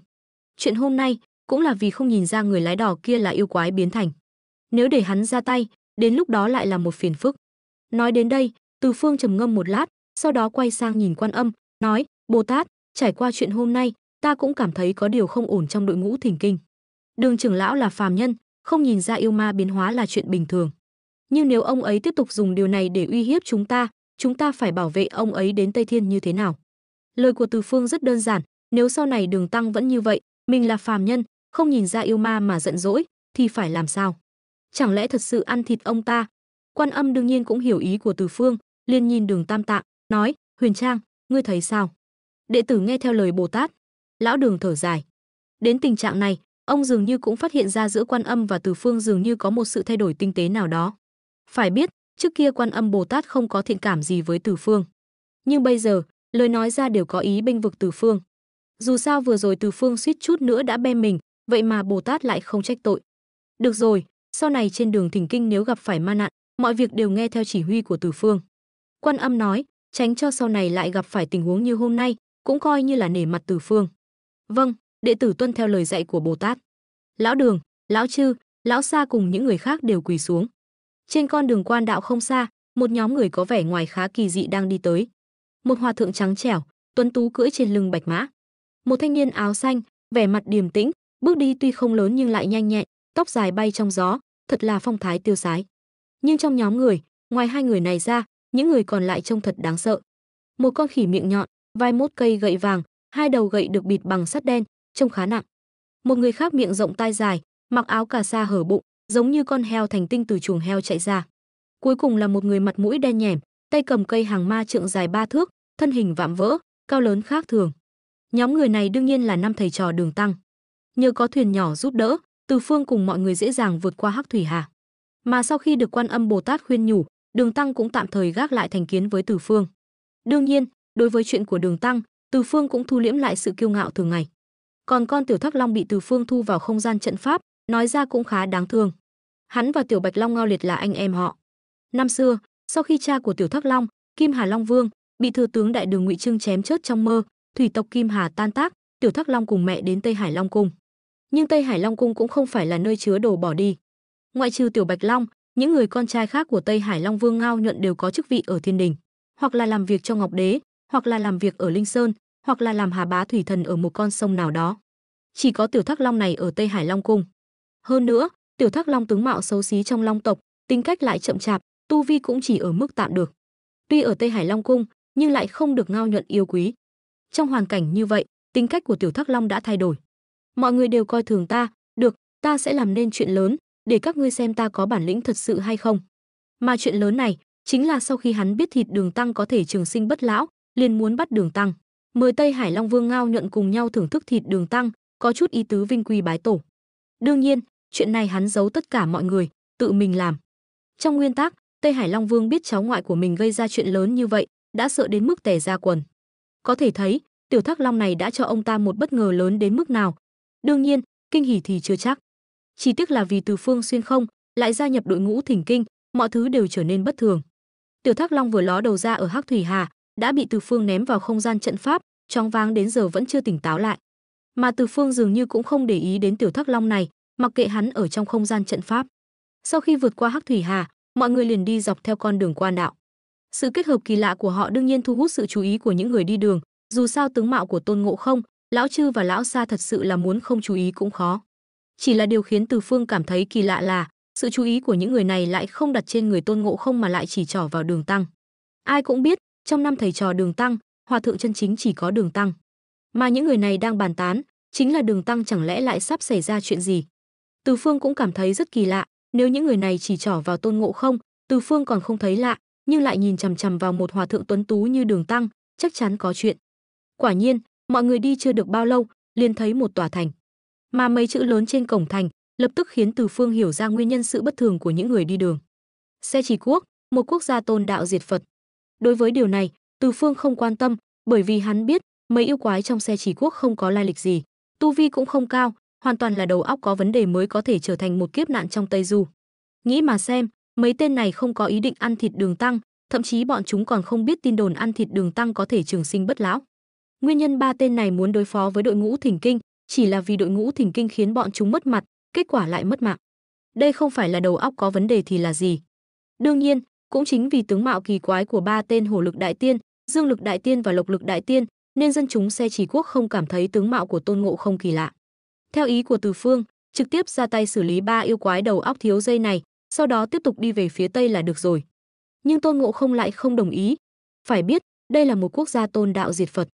Cho dù có ra tay xử lý ba yêu quái này, cũng khó đảm bảo sau này sẽ không có yêu quái khác xuất hiện, vẫn tôn đạo diệt Phật. Mà Tôn Ngộ Không cũng biết quy tắc của con đường tu hành, sau này khi phân chia công đức, sẽ tính theo mức độ đóng góp. Hơn nữa, Tôn Ngộ Không có bí mật của riêng mình, đối với quốc gia không theo Phật này, Tôn Ngộ Không đương nhiên cũng có tính toán của riêng mình. Chút công đức nhỏ này, sư huynh không coi trọng, vậy lão Tôn ta đương nhiên phải ra tay rồi. Từ Phương không lay chuyển được Tôn Ngộ Không, đành phải gật đầu đồng ý. Tối hôm đó, Tôn Ngộ Không cứu một đám hòa thượng đang làm khổ sai, sau đó mọi người tá túc trong chùa. Sáng hôm sau, Tôn Ngộ Không liền giục mọi người nhanh chóng lên đường, đến hoàng cung đổi giấy thông hành. Giấy thông hành này, thực chất cũng tương đương với máy chấm công của Đường Tăng. Dù sao sau này khi trở về Đại Đường, giấy thông hành phải trả lại cho Đường Thái Tông Lý Thế Dân, trên đó ghi lại tất cả các quốc gia, thành trì đã đi qua, đều phải được quốc vương hoặc người nắm quyền cao nhất đóng dấu mới có hiệu lực. Đường Tăng đang ngủ mơ màng, bị Tôn Ngộ Không lôi dậy, thầm lẩm bẩm, con khỉ chớt tiệt này, ngay cả nghỉ ngơi cũng không cho người ta nghỉ ngơi. Nhưng khi ông còn đang dụi mắt, đã bị Tôn Ngộ Không kéo đến hoàng cung Xe Chỉ Quốc. Quả nhiên, như Tôn Ngộ Không dự đoán, ba yêu quái kia lập tức nhận ra Tôn Ngộ Không, sống chết không cho quốc vương đóng dấu lên giấy thông hành. Cuối cùng, Tôn Ngộ Không được như ý nguyện, khi cãi nhau, liền nói đến chuyện thi đấu. Có Từ Phương ở bên cạnh, Tôn Ngộ Không thậm chí không cần cầu mưa, lên trời tìm Phong Bà, Vũ Sư, Lôi Công, Điện Mẫu. Từ Phương chỉ cần vung tay, mưa như chút nước đổ xuống. Sau đó, Tôn Ngộ Không lại dựa vào thần thông biến hóa, thắng 2 trận đấu tiếp theo. Ba yêu quái lập tức nổi nóng, bắt đầu làm liều, muốn thi đấu với Tôn Ngộ Không, chém đầu, móc tim, xuống chảo dầu. Mà Tôn Ngộ Không chơi chán rồi, liền đồng ý thi đấu với ba yêu quái, dùng pháp thuật bem chớt ba yêu quái, lại túm dâu dọa quốc vương một trận. Sau đó, năm thầy trò Đường Tăng rời khỏi xe Trì Quốc. Một đường do Tôn Ngộ Không dẫn đường, mọi người lại đi khoảng nửa năm, trước mắt hiện ra một con sông lớn, nước sông cuồn cuộn, sóng vỗ rào rạt. Bên cạnh có một tấm bia đá, cho biết con sông này là Thông Thiên Hà, dài hơn 800 dặm, từ xưa ít người qua lại. Nhìn dòng sông rộng lớn này, Từ Phương cảm thán. Phải biết, ở trái đất kiếp trước của hắn, con sông rộng nhất cũng chỉ khoảng 500-600 dặm, hơn nữa còn bị không ít chuyên gia cho rằng đây không phải là sông mà là biển. Mà Thông Thiên Hà này, chiều rộng đã là 800 dặm, thật là một thế giới rộng lớn. Nhưng theo nguyên tắc Tây Du, yêu quái gây họa ở Thông Thiên Hà là con cá chép đỏ được nuôi trong ao sen của Quan Âm. Nhưng lúc ở Ngũ Trang Quán, Từ Phương và Tôn Ngộ Không ra ngoài tìm cách cứu cây nhân sâm quả, đã tiện tay bem chết con cá chép tinh đó. Bây giờ ở đây chắc không còn yêu quái nào nữa chứ. Không biết Phật môn sẽ sắp xếp kiếp nạn này như thế nào. Đi lâu như vậy, Từ Phương cũng hiểu DUECCUA Phật môn. Cho dù trước đó hắn đã phá hỏng 9981 kiếp nạn, Phật môn chắc chắn cũng sẽ nghĩ cách bù đắp lại. Ví dụ như chuyện 3 lần đánh Bạch Cốt Tinh, Từ Phương rõ ràng đã bem chết Bạch Cốt Tinh từ lâu, nhưng Phật môn lại cố tình tạo ra một Bạch Tinh Tinh. Mà Thông Thiên Hà này, Phật môn chẳng lẽ lại tạo ra một con cá chép tinh nữa sao?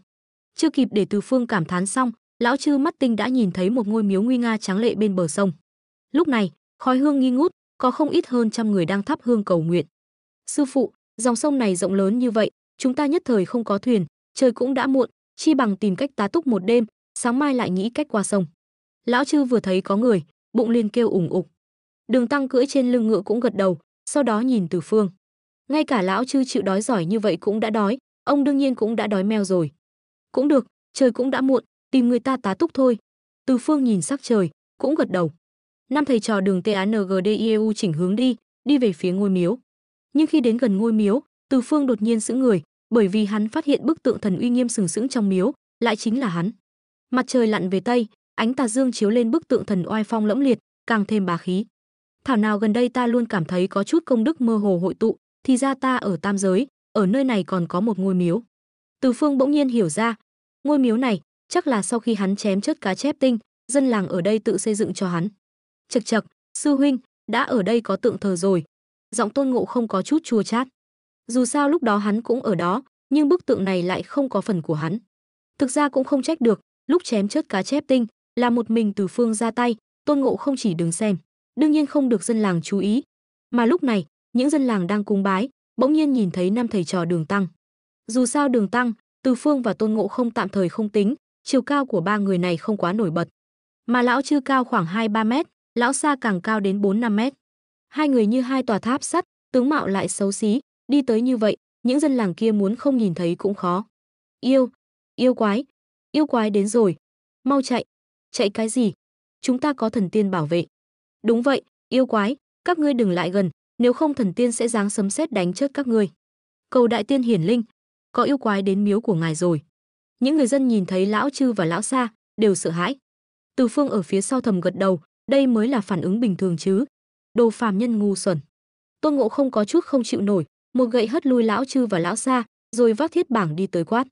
Nhưng những người phàm kia nhìn thấy Tôn Ngộ Không thì càng thêm sợ hãi. Cứ cái tướng mạo và lời nói của ngươi như vậy, ngươi nói ngươi không phải yêu quái thì ai tin. Thế nhưng có người tinh mắt, trí nhớ tốt, nhìn thấy Tôn Ngộ Không, mắt bỗng sáng lên, mọi người xem, con khỉ này có giống con khỉ bên cạnh vị đại tiên kia không? Dù sao lúc đó Từ Phương cùng Tôn Ngộ Không đến đây, tiện tay diệt trừ yêu quái cá chép, có người nhớ được Tôn Ngộ Không cũng là bình thường. Quả nhiên, sau khi có người nhắc nhở, những người khác nhìn Tôn Ngộ Không với ánh mắt nghi hoặc.